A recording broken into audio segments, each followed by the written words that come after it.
মেঘ, যে ঘটনাটি তোকে বলছি তা আমার জীবনে কোনো অভিশাপের চেয়ে কম নয়। একদম শুরু থেকে বলছি যাতে বুঝতে অসুবিধা না হয়।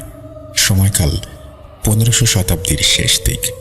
তৎকালীন ভারতের অযোধ্যা থেকে আমাদের পূর্বপুরুষ রাজপুত ব্রাহ্মণ পরিবার বাংলাদেশে আসেন এবং তৎকালীন জমিদারের একজন অমর্ত্য অর্থাৎ সেনাপতির পদমর্যাদা লাভ করেন। এরপর কেটে যায় প্রায় শত শত বছর।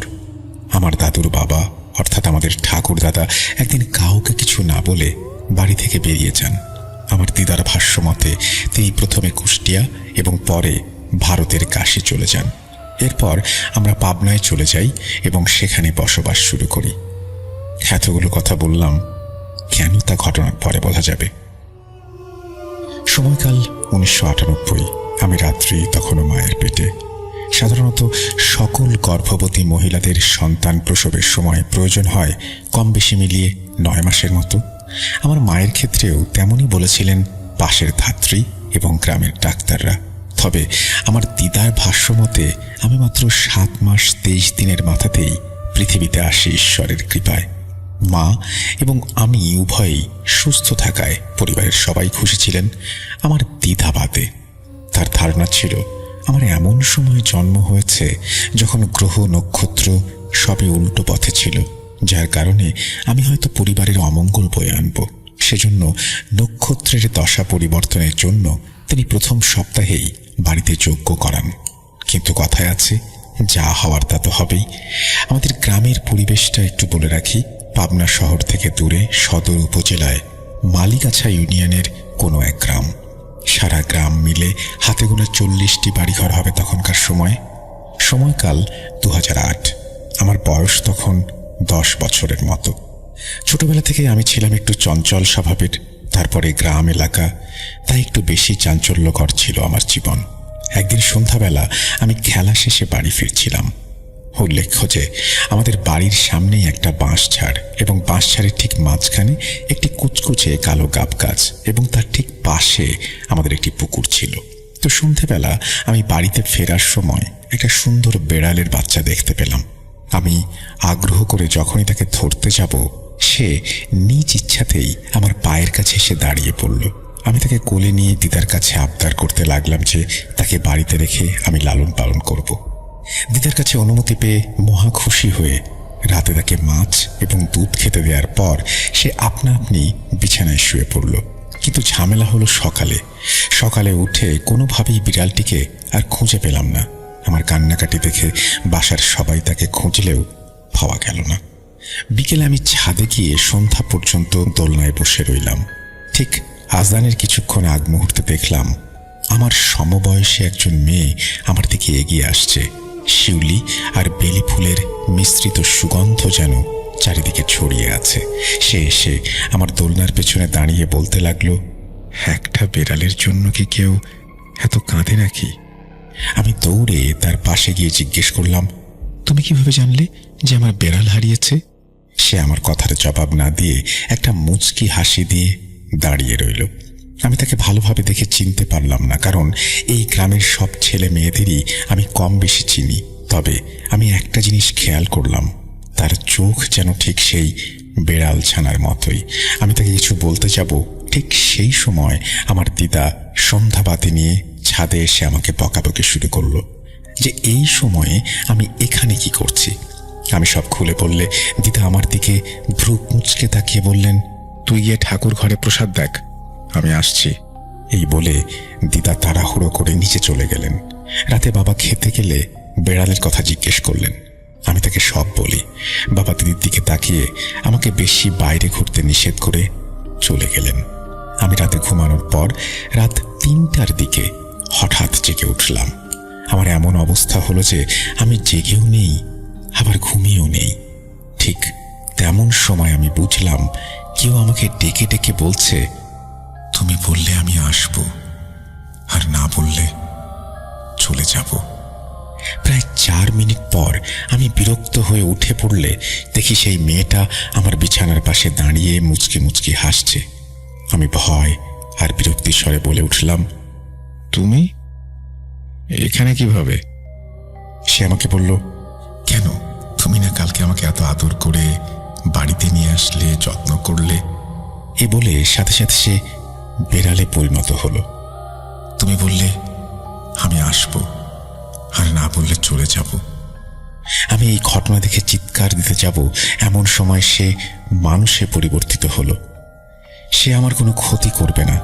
এরপর সে কিছু একটা দিয়ে আমার দিকে বাতাসের দোলা দিয়ে সাদা ধোঁয়ার মতো মিলিয়ে গেল। আমি সকালে উঠে কাউকে কিছু না বলে ঠাকুর ঘরে থাকা গঙ্গা জল নিজের উপরে ছিটিয়ে ছাদে গিয়ে ভাবতে লাগলাম যে কালকে যেটা হলো সেটা কি স্বপ্ন নাকি আসলেও হয়েছিল। আমি সিদ্ধান্ত নিলাম যে যা কিছুই হোক না কেন আজকে আর ভয় পাব না, তার সাথে কথা বলতেই হবে। কিন্তু সেদিন দিদা আমাকে ডেকে নিজের কাছে ঘুমাতে বলায় আমার মনটা কিছুটা খারাপ হয়ে গেল। সেদিন রাতে আমি যে কয়বারই পাশ ফিরে দেখেছি ততবারই দেখি দিদা জেগে আছেন, হাতে কালো কি যেন একটা ধরে বিড়বিড় করে জপ করছেন। আমার দিদা ছিলেন অত্যন্ত ধার্মিক। তিনি আমাকে অনেক ধর্মীয় রীতিনীতি শিখিয়েছিলেন, যার ফলে আমি হরিনাম থেকে শুরু করে বেশ কয়েকটা শ্লোক পর্যন্ত শিখেছিলাম। যেজন্য তার জপ শুনেই বুঝলাম যে তিনি ধর্মীয় কিছু জপ করছেন। তো সেদিন রাতে আমি ঘুমিয়ে যাই এবং সকালে ভোরে আমার নাকে আবারও সেই বেলি এবং শিউলি ফুলের মিশ্রিত গন্ধ ভেসে আসে। আমি চোখ খুলতেই দেখি সেই মেয়েটি আমার সামনে বসে আছে। আমাকে দেখে সে বলল, তোমার দিদা ভেবেছে আমি তোমার ক্ষতি করব, সেজন্য তোমাকে সারা রাত পাহারায় রেখেছেন। কিন্তু আমি তোমার কোনো ক্ষতি করতে চাইলে অনেক আগেই করতাম। সে বলল তার নাম ইয়াসমিন এবং সে তার মা বাবার সাথে অনেক দিন যাবৎ আমাদের সাথে আছে। আমি আরো জানতে চাইলে সে বলল তার পক্ষে এখন শুধু এতটুকুই বলা সম্ভব, সময় হলে আমি নাকি নিজেই সব জানতে পারবো।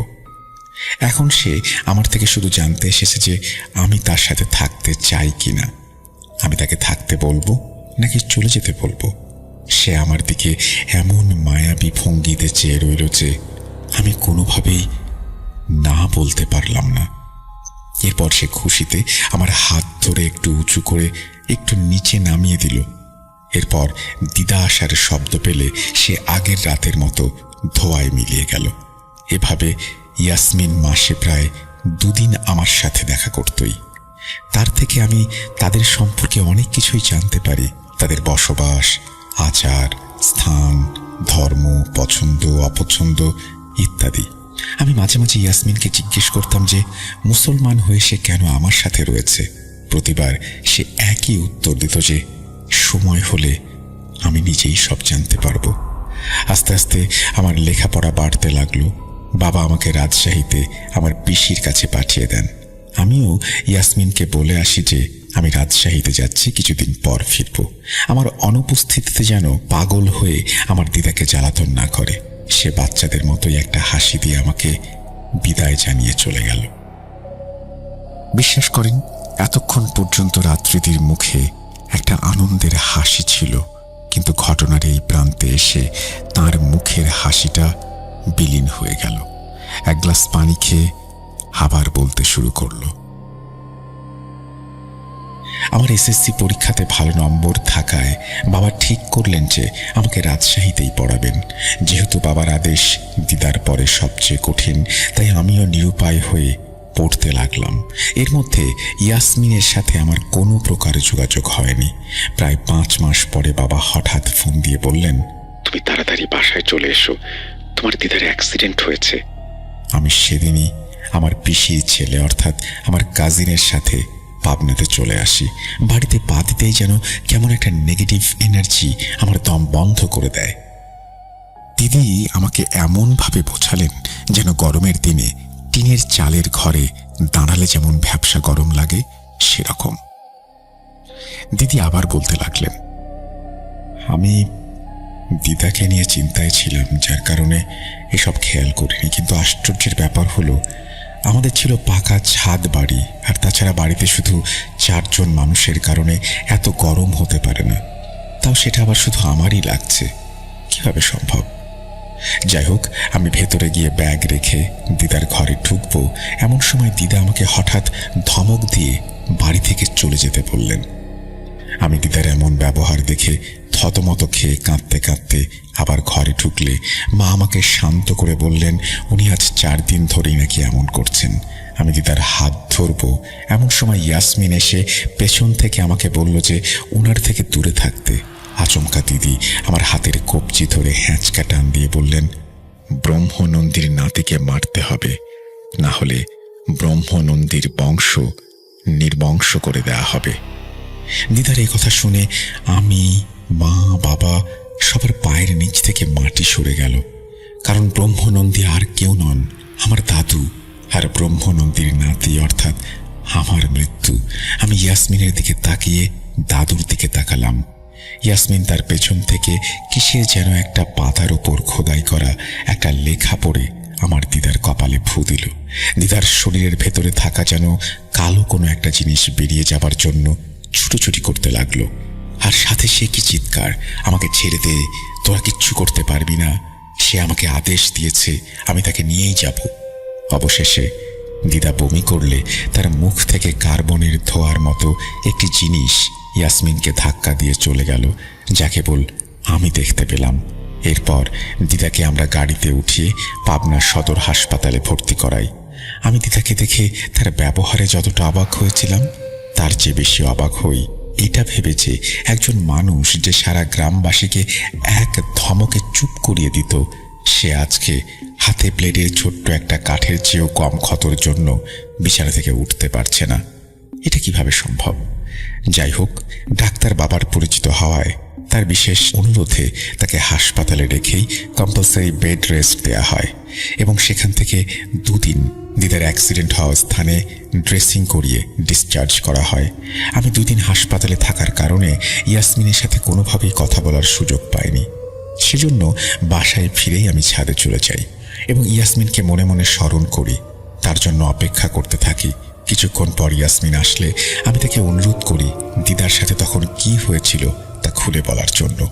ইয়াসমিন আমাকে কিছু না বলে কিছুক্ষণ দাঁড়িয়ে থাকার পর বলল, মানুষের সাথে থাকা অস্তিত্বগুলোর মধ্যে আমরা সবচেয়ে শক্তিশালী, কিন্তু কাল যে তোমার দিদার শরীরে প্রবেশ করেছে সে খুবই দুর্বল বংশের।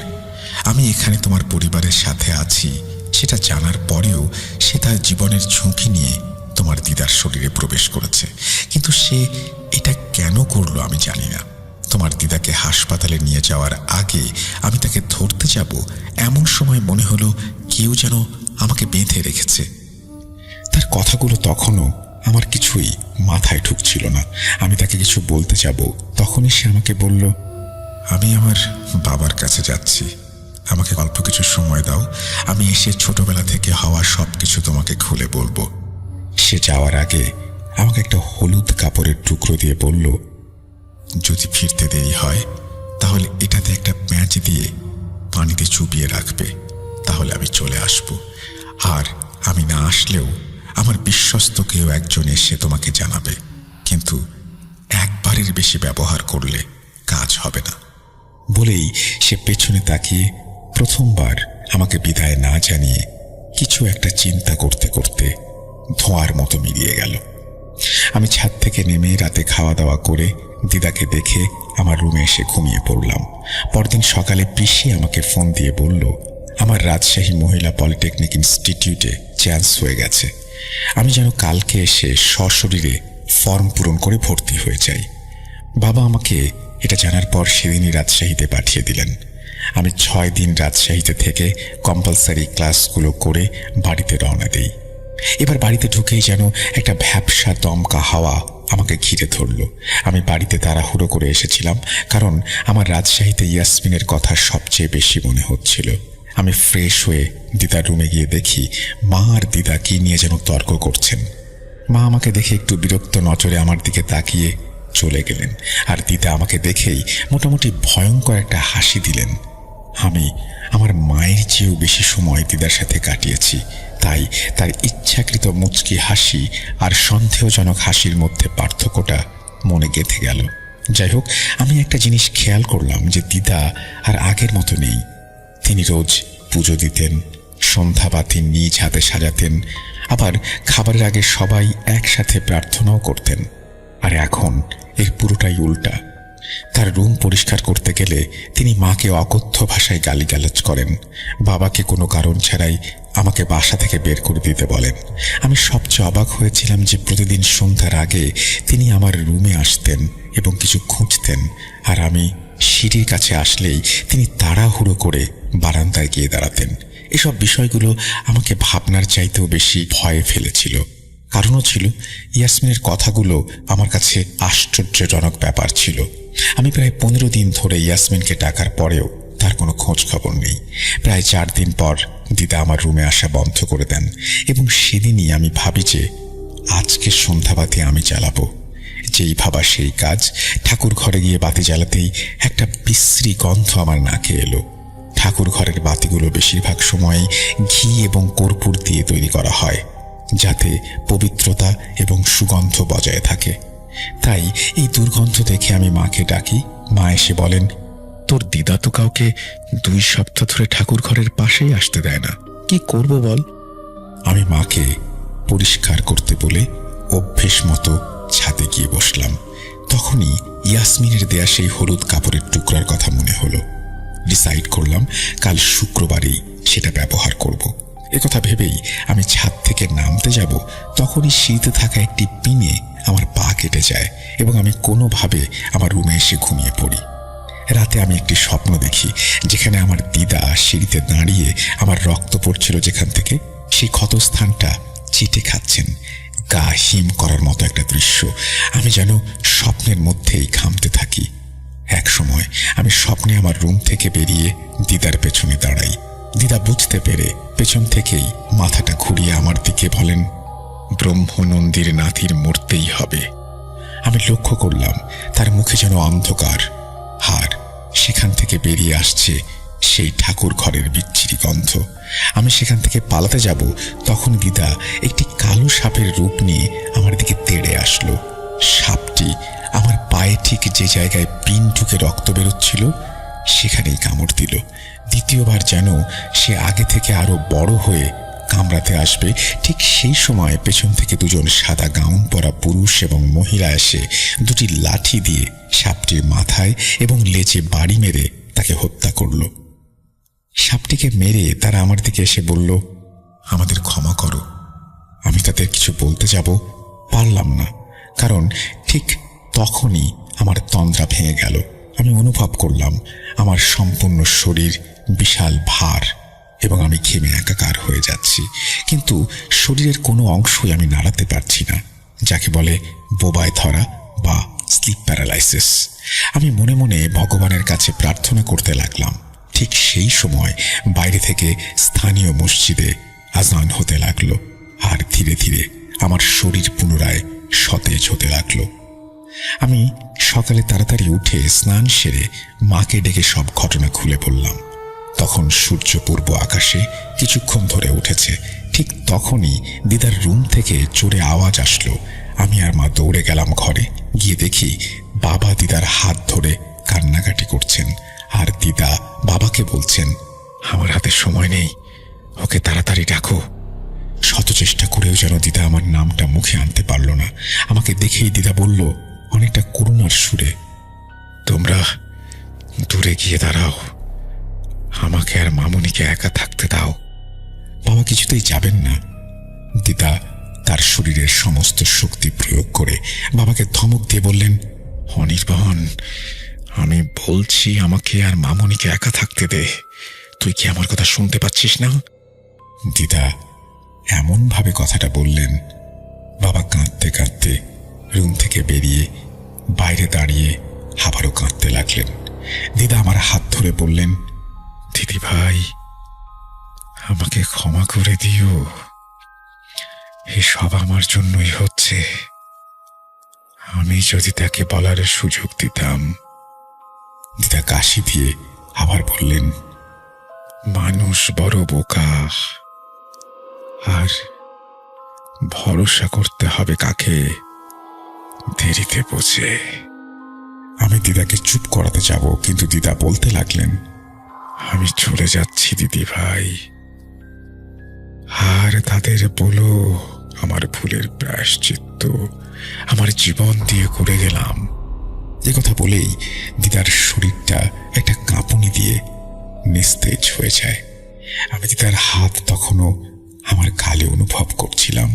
হঠাৎ করে যেন পুরো পৃথিবীটা নিস্তেজ হয়ে গেল। আমি সেভাবেই দিদার পাশে বসে রইলাম। পাশে মায়ের চিৎকার শুনে বাবাও রুমে এসে মাকে বলেন আমাকে নিয়ে যেতে। বিকেলের মধ্যে দিদার শেষ কাজ সম্পন্ন হলো। দিদার এভাবে আকস্মিক চলে যাওয়াটা আমাদের জন্য যেমন কষ্টকর ছিল, তেমনি ছিল আশ্চর্যজনক। আর দিদার শেষ সময়ে বলে যাওয়া কথাগুলো আমি তখনও বুঝতে পারছিলাম না, কিন্তু সবাইকে অবাক করে দিয়ে বাবা পরদিন এক জটাধারী তান্ত্রিককে নিয়ে আসেন। তান্ত্রিকটার থাকার ব্যবস্থা করে আমার দিকে তাকিয়ে বলেন, এভাবে হবে না, যজ্ঞ করাতে হবে যজ্ঞ, আর তুই হবি যজ্ঞের আহ্বানকারী। আমি অবাক হয়ে দাঁড়িয়ে রইলাম। বাবা আমার দিকে রাগী দৃষ্টিতে তাকিয়ে রইলেন। এরপর সেই তান্ত্রিককে নিয়ে আলোচনা করতে লাগলেন। পরদিন সকালে মা আমাকে ডেকে নতুন শাড়ি দিয়ে আমাকে প্রস্তুত হতে বললেন। আমি দেখি আমাদের সম্পূর্ণ বাড়ি বন্ধ, দরজা জানালা বন্ধ, সম্পূর্ণ বাড়িতে সিঁদুর আর লবণ ছেটানো। আমি বাবাকে জিজ্ঞেস করলাম, এসব কি হচ্ছে? কিন্তু তিনি কিছুই বললেন না। হঠাৎ সেই তান্ত্রিক আমার হাত শক্ত করে ধরে আমাকে পেন্টাগনের মাঝখানে বসিয়ে বিড়বিড় করে কি যেন পাঠ করতে লাগলেন। আমি বেশ কিছু শ্লোক এবং বেদমন্ত্র শিখেছিলাম, তাই খুব সহজেই বুঝতে পারলাম যে এটা কোনো দৈবিক মন্ত্র নয় এবং অপদেবতা বশীকরণের জন্য আহুতির যজ্ঞ। ততক্ষণে আমাদের ঘরে শুরু হয়ে গেছে ঝড় তুফান। আমার বাবা তান্ত্রিককে থামতে বললে তান্ত্রিক বাবার গায়ে সেই সিঁদুর ছুঁড়ে মারে। সাথে সাথে বাবা প্রায় কয়েক হাত দূরে গিয়ে পড়ে। আমি মায়ের দিকে তাকিয়ে দেখি মায়ের কপাল থেকে অঝরে রক্ত পড়ছে। রুমের পরিবেশ লাল আর অন্ধকার, ঠিক যেন কোনো পিশাচের জন্য আমাকে প্রস্তুত করছে। আমি শত চেষ্টা করেও নিজেকে একটুও নাড়াতে পারলাম না, ঠিক যেন গত রাতের মতো। আমি আর নিতে পারছিলাম না। ঠিক জ্ঞান হারাবো এমন সময়ে সেই তান্ত্রিক আমার উপরে সেই দুর্গন্ধযুক্ত পানির কয়েক ফোঁটা ছুঁড়ে মারে। আমি দেখলাম ঠিক আমাদের রুমের নিচ থেকে শত শত কালো ছায়া এসে তান্ত্রিকের পাশে দাঁড়ালো। সবার মুখে একটাই কথা, হালদুম হালদুম। আমি যেন যে কোনো সময় এই নরপিশাচের কাছে নিজের জীবন ভিক্ষা চাইব এমন অবস্থার সৃষ্টি করেছিল তারা। তান্ত্রিক তার স্থান থেকে উঠে নিজের মাথায় বাঁধা লাল পাগড়ি খুলে ফেলে নামাজের সময় মুসল্লিরা যেভাবে সিজদা করেন ঠিক তেমনিভাবে সিজদায় বসে বিড়বিড় করে সেই পৈশাচিক মন্ত্র পাঠ করতে লাগলেন। হঠাৎ আমি দেখতে পেলাম একটি বড় কালো সাপ ভেতরে প্রবেশ করল এবং মানব অবয়ব ধারণ করল। তার চেহারায় যেন মনুষ্যত্বের কোনো ছাপ নেই। চোখ দুটো যেন কেউ বের করে নিয়ে এসেছে। তার ভেতরে সবসময় রক্তক্ষরণ হচ্ছে। চোয়াল যেন কোনো হিংস্র প্রাণীর শিং দিয়ে থেতলে দেয়া হয়েছে। আমি তো মৃত্যু চাইনি। সে অবয়ব আমার সামনে এসে বসে পড়ল। ঠাকুর ঘরের সেই দুর্গন্ধ তার শরীরের গন্ধের কাছে কিছুই না। এই গন্ধ আরো তীব্র, আরো বিষাক্ত। সেই গন্ধে আমার শরীর যেন ঢুলছিল। হঠাৎ আমি আমার কাঁধে ভারী একটা কিছু অনুভব করি। আচমকা আশেপাশের সেই পৈশাচিক পরিবেশ ঠান্ডা হতে থাকে। সেই অবয়বটি দাঁড়িয়ে আমার হাত ধরে টান দিতে গেলে আমি দেখলাম সাদা ধোঁয়ার মতো আরো দুটি অবয়ব তাকে ধরে রেখেছে। পাশের তান্ত্রিক তখন উঠে আবার মন্ত্র পড়া শুরু করলে সেই সাদা অবয়বের একটি তাকে ধোঁয়ার আকৃতিতে ধাক্কা দেয় এবং মুখ দিয়ে সে রক্তবমি করতে করতে সেখানেই মারা যায়। এসব পরিস্থিতি দেখে সেই পৈশাচিক অবয়বটি আমার দিকে এসে আমার হাত বরাবর একটি আঘাত করে। সেখান থেকে তারপর ধোঁয়ায় মিলিয়ে যায় এবং আমাদের রুমের পরিবেশ আগের মতোই ছমছমে ঠান্ডা থেকে স্বাভাবিক হয়ে যায়। আমি দেখি আমার বাবা আস্তে আস্তে স্বাভাবিক হয়ে আসছেন। তবে প্রায় 2 ঘন্টা এমনভাবে চলার পর আমার শরীর আর মস্তিষ্ক যেন হাল ছেড়ে দিয়েছে। আর তখনই আমি জ্ঞান হারিয়ে মেঝেতে লুটিয়ে পড়ি। পরদিন আমি নিজেকে আবিষ্কার করি নিজের রুমে, আমাকে স্যালাইন দেওয়া অবস্থায়। পাশে আমার পিসি বসে কান্না করছেন। আমাকে অবাক করে তিনি আমাকে জানান, আমি প্রায় 27 ঘন্টা অর্থাৎ 1 দিনের বেশি অজ্ঞান ছিলাম। আমি আমার বাবা মার অবস্থা জিজ্ঞেস করলে তিনি জানান, বাবা ভালো আছেন, কিন্তু মা মাথায় অতিরিক্ত আঘাত এবং রক্তক্ষরণের ফলে ব্রেন ডেড বা সম্পূর্ণ শরীর প্যারালাইজড হয়ে পড়ে আছেন। আমি বাবার সাথে দেখা করতে চাইলে পিসি বাইরে নিয়ে এসে বাবাকে পাঠিয়ে দেন। বাবা আমাকে ধরে হাউমাউ করে কাঁদতে থাকেন এবং জানান তিনি নিজে তান্ত্রিকের শরীর ধোঁয়ায় মিলিয়ে যেতে দেখেছেন এবং কি করবেন কিছু বুঝে উঠতে পারছেন না বলে মন খারাপ করে ঘর থেকে তিনি বেরিয়ে যান। সন্ধ্যার পর সবকিছু শুনে মাকে বাড়িতে আনা হয় এবং পিসি মায়ের সাথে কিছুটা সময় থাকবেন বলে জানান। আমি আর বাবা যেহেতু এই ঘটনার একমাত্র সাক্ষী, তাই দুজনেই ঠাকুর ঘর থেকে গঙ্গা জল ছিটিয়ে ঈশ্বরের কাছে প্রার্থনা করে নিজ নিজ রুমে চলে যাই। রাত 3টার দিকে আমার ঘুম ভেঙে যায়। আমি অনুভব করি কি আমার হাত ধরে টানাটানি করছে। এবারও প্রতিবারের মতো আমার স্লিপ প্যারালাইসিস থাকায় আমি কিছু করার ক্ষমতা হারাই।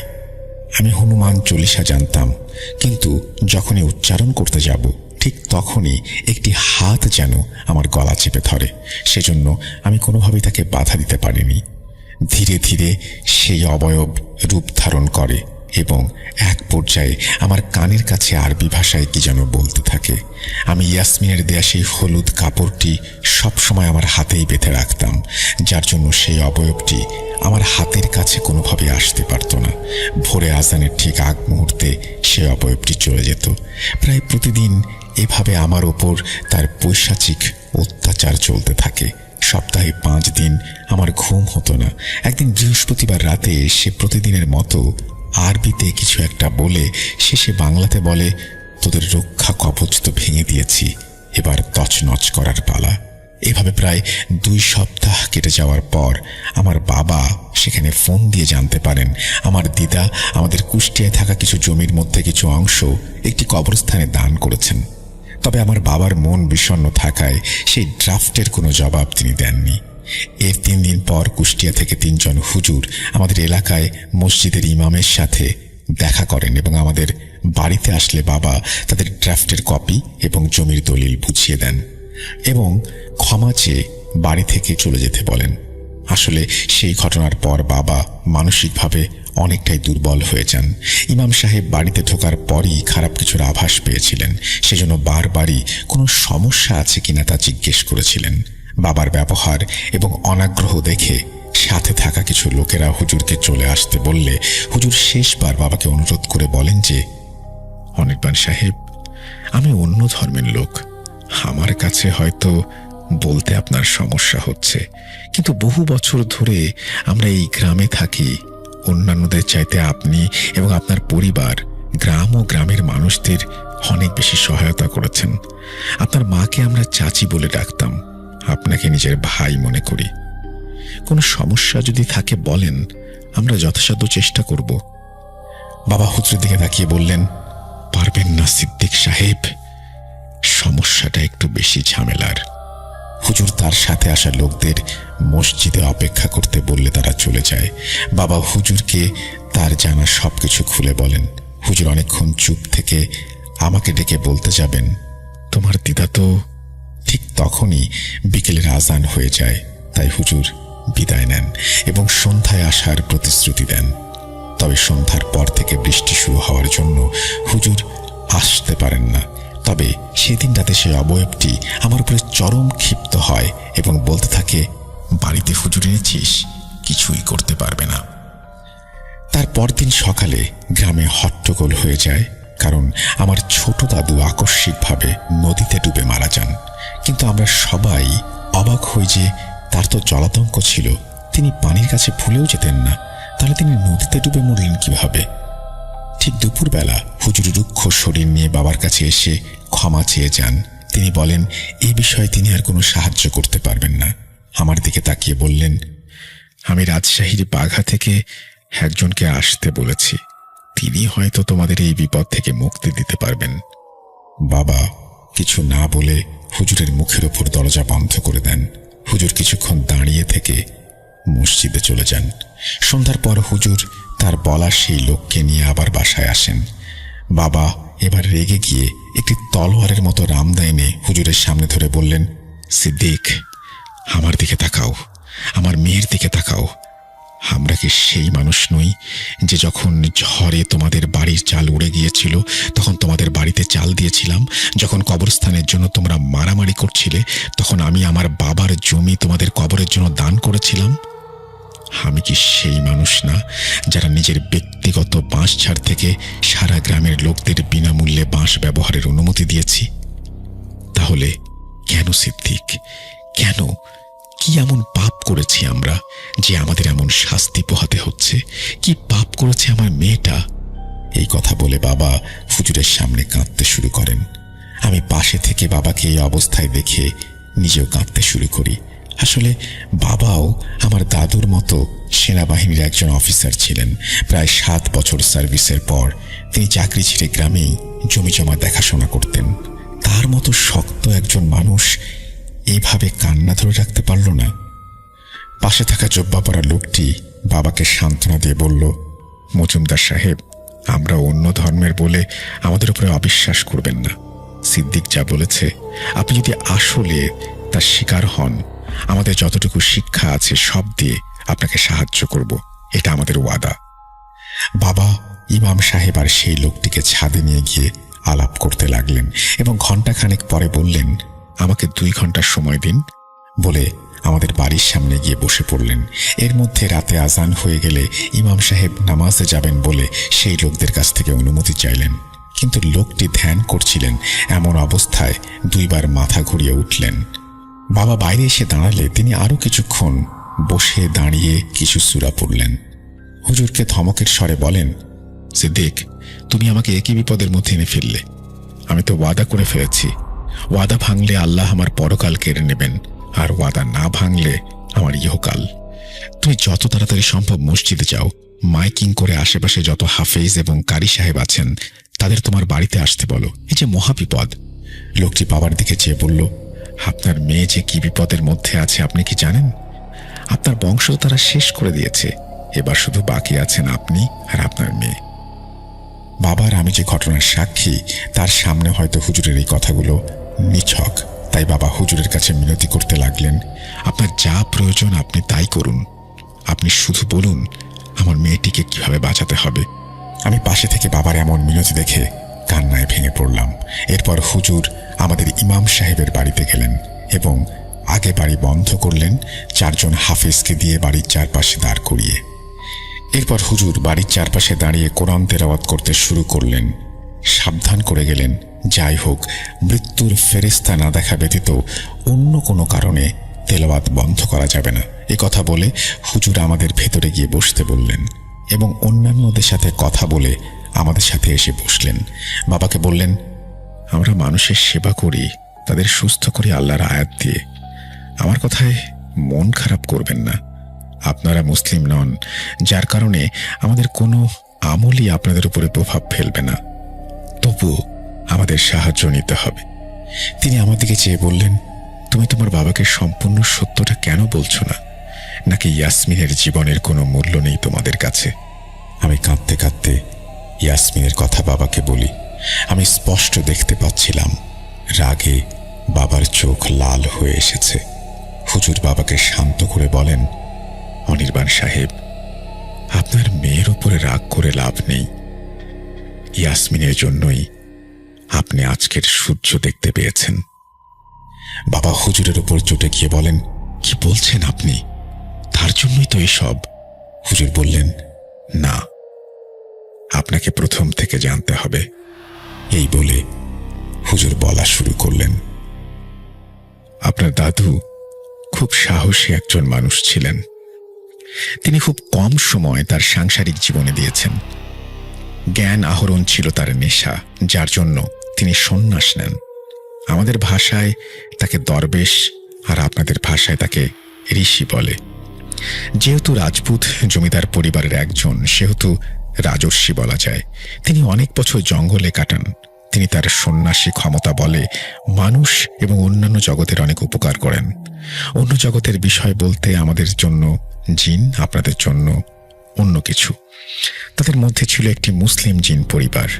কোনো এক পর্যায়ে তারা আপনার দাদার জন্য কিছু করতে পারে নাকি সেটা জিজ্ঞেস করলে আপনার দাদা রাজর্ষি সুবীর নারায়ণ আপনাদের বংশের 250 বছরের জন্য নিরাপত্তা চান।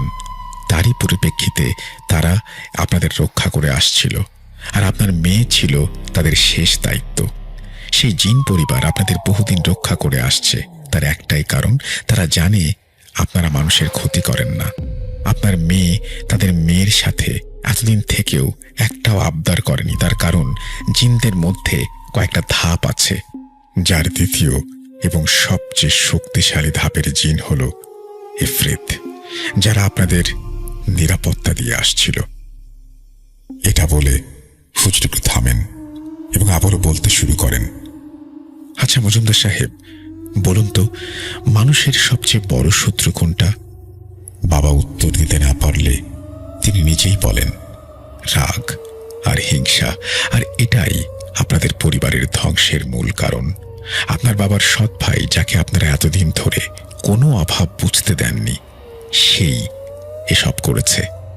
তার সবসময় আপনাদের উপরে লোভ ছিল, যার কারণে সে আপনাদের সম্পূর্ণ পরিবারকে শেষ করে দিতে চেয়েছিল।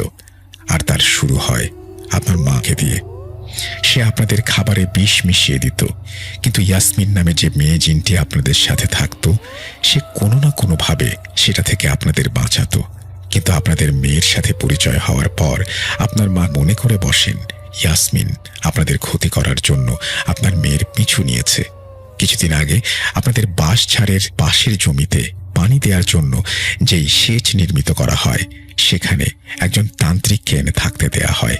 এদিকে তান্ত্রিক জানতে পারে যে আপনার মেয়ে এবং আপনার পরিবার শক্তিশালী ইফরিত জিন দ্বারা সুরক্ষিত, তাই সে ষড়যন্ত্র করে এক খবিশ জিনকে আপনার মায়ের রক্তে মিশিয়ে দেয়।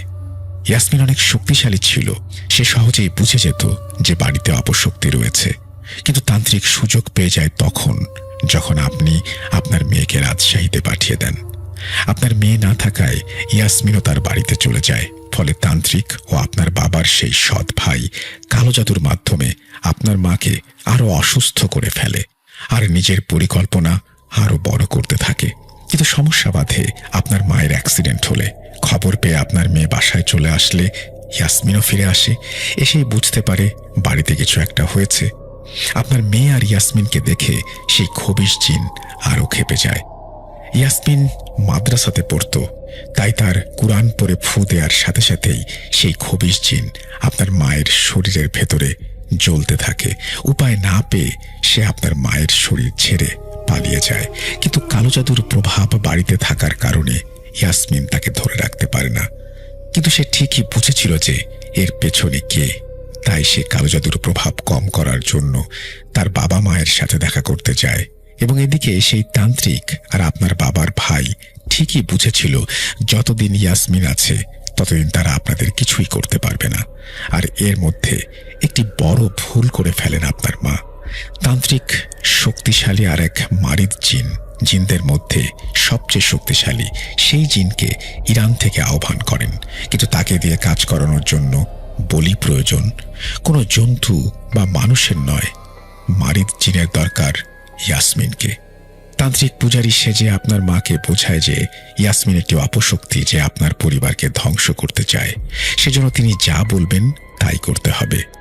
আপনার মা সেই ফাঁদে পা দেন। সেই তান্ত্রিক আপনাদের পূজার ঘরের শেলফের নিচে, বাড়ির চার কোণায়, পূজার তেলে এবং আপনাদের খাবার পানিতে কালো জাদুর তাবিজ এবং অপবিত্র পানি মিশিয়ে দেয়, যাতে ইয়াসমিনের পবিত্রতার কোনো প্রভাব আপনাদের ওপরে কাজ না করে।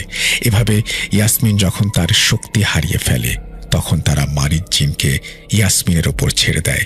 বলি পেয়ে সেই পিশাচ নরখাদক আরো হিংস্র হয়ে ওঠে। আপনার মায়ের নির্বুদ্ধিতার কারণে ইয়াসমিন সেই পিশাচের কাছে হার মেনে মৃত্যুবরণ করে। এর ফল থেকে আপনার মাও অবশ্য রেহাই পাননি। ইয়াসমিনের পর তাদের টার্গেট ছিল আপনার মা, আর খবিশ জিনের প্রভাবে আপনার মা শয্যাশায়ী হয়েছিলেন। পরিবারের উপরে আগত সংকট দেখে তিনি আপনার মেয়েকে সব বলে দিতে চেয়েছিলেন, কিন্তু কালো জাদুর প্রভাব থাকায় কোনোভাবেই সেই কথা তিনি মুখে আনতে পারেননি। ইয়াসমিনের এই ঘটনা শুনে আমি নিজেকে আর ধরে রাখতে পারছিলাম না। বারবার মনে হচ্ছিল, কেন আমি না, ইয়াসমিনই মারা গেল। ঝামেলা শুরু হয় যখন আপনার মেয়ে আবারও ফিরে আসে। সে প্রতিদিন ইয়াসমিনের জন্য ছাদে অপেক্ষা করত, আর সেখান থেকেই আপনার মেয়েকে পছন্দ করে ফেলে সেই মারিদ জিন। এদিকে তান্ত্রিকের পরিকল্পনা ছিল আপনার মেয়েকে দিয়ে মারিদ নামক জিনকে নিজের বশে রাখবে। কিন্তু সৃষ্টির নিয়মের বিরুদ্ধে কিছু হলে সেখানে আযাব আসে। তান্ত্রিক সেদিন সেই পূজারীর বেশে আপনাদের বাসায় ঢোকে, আর সেদিন সেখানে কোনো যজ্ঞ আপনারা করাননি। আপনারা করিয়েছেন মানুষ আর জিনদের সবচেয়ে আরাধ্য শ্রেণীর জিনের বিয়ে। ইয়াসমিনের বাবা মা তাদের মেয়ের মৃত্যুতে আপনাদের উপর অনেক রেগে ছিল, কিন্তু তারা আপনার পূর্বপুরুষের কাছে ওয়াদাবদ্ধ। তাই সেদিন বিয়েতে বাধা দিলে তান্ত্রিক তাদের মন্ত্র প্রয়োগে আটকে রাখে। কিন্তু আপনার মেয়ের এই অবস্থা দেখে তাদেরও ইয়াসমিনের কথা মনে পড়ে যায়।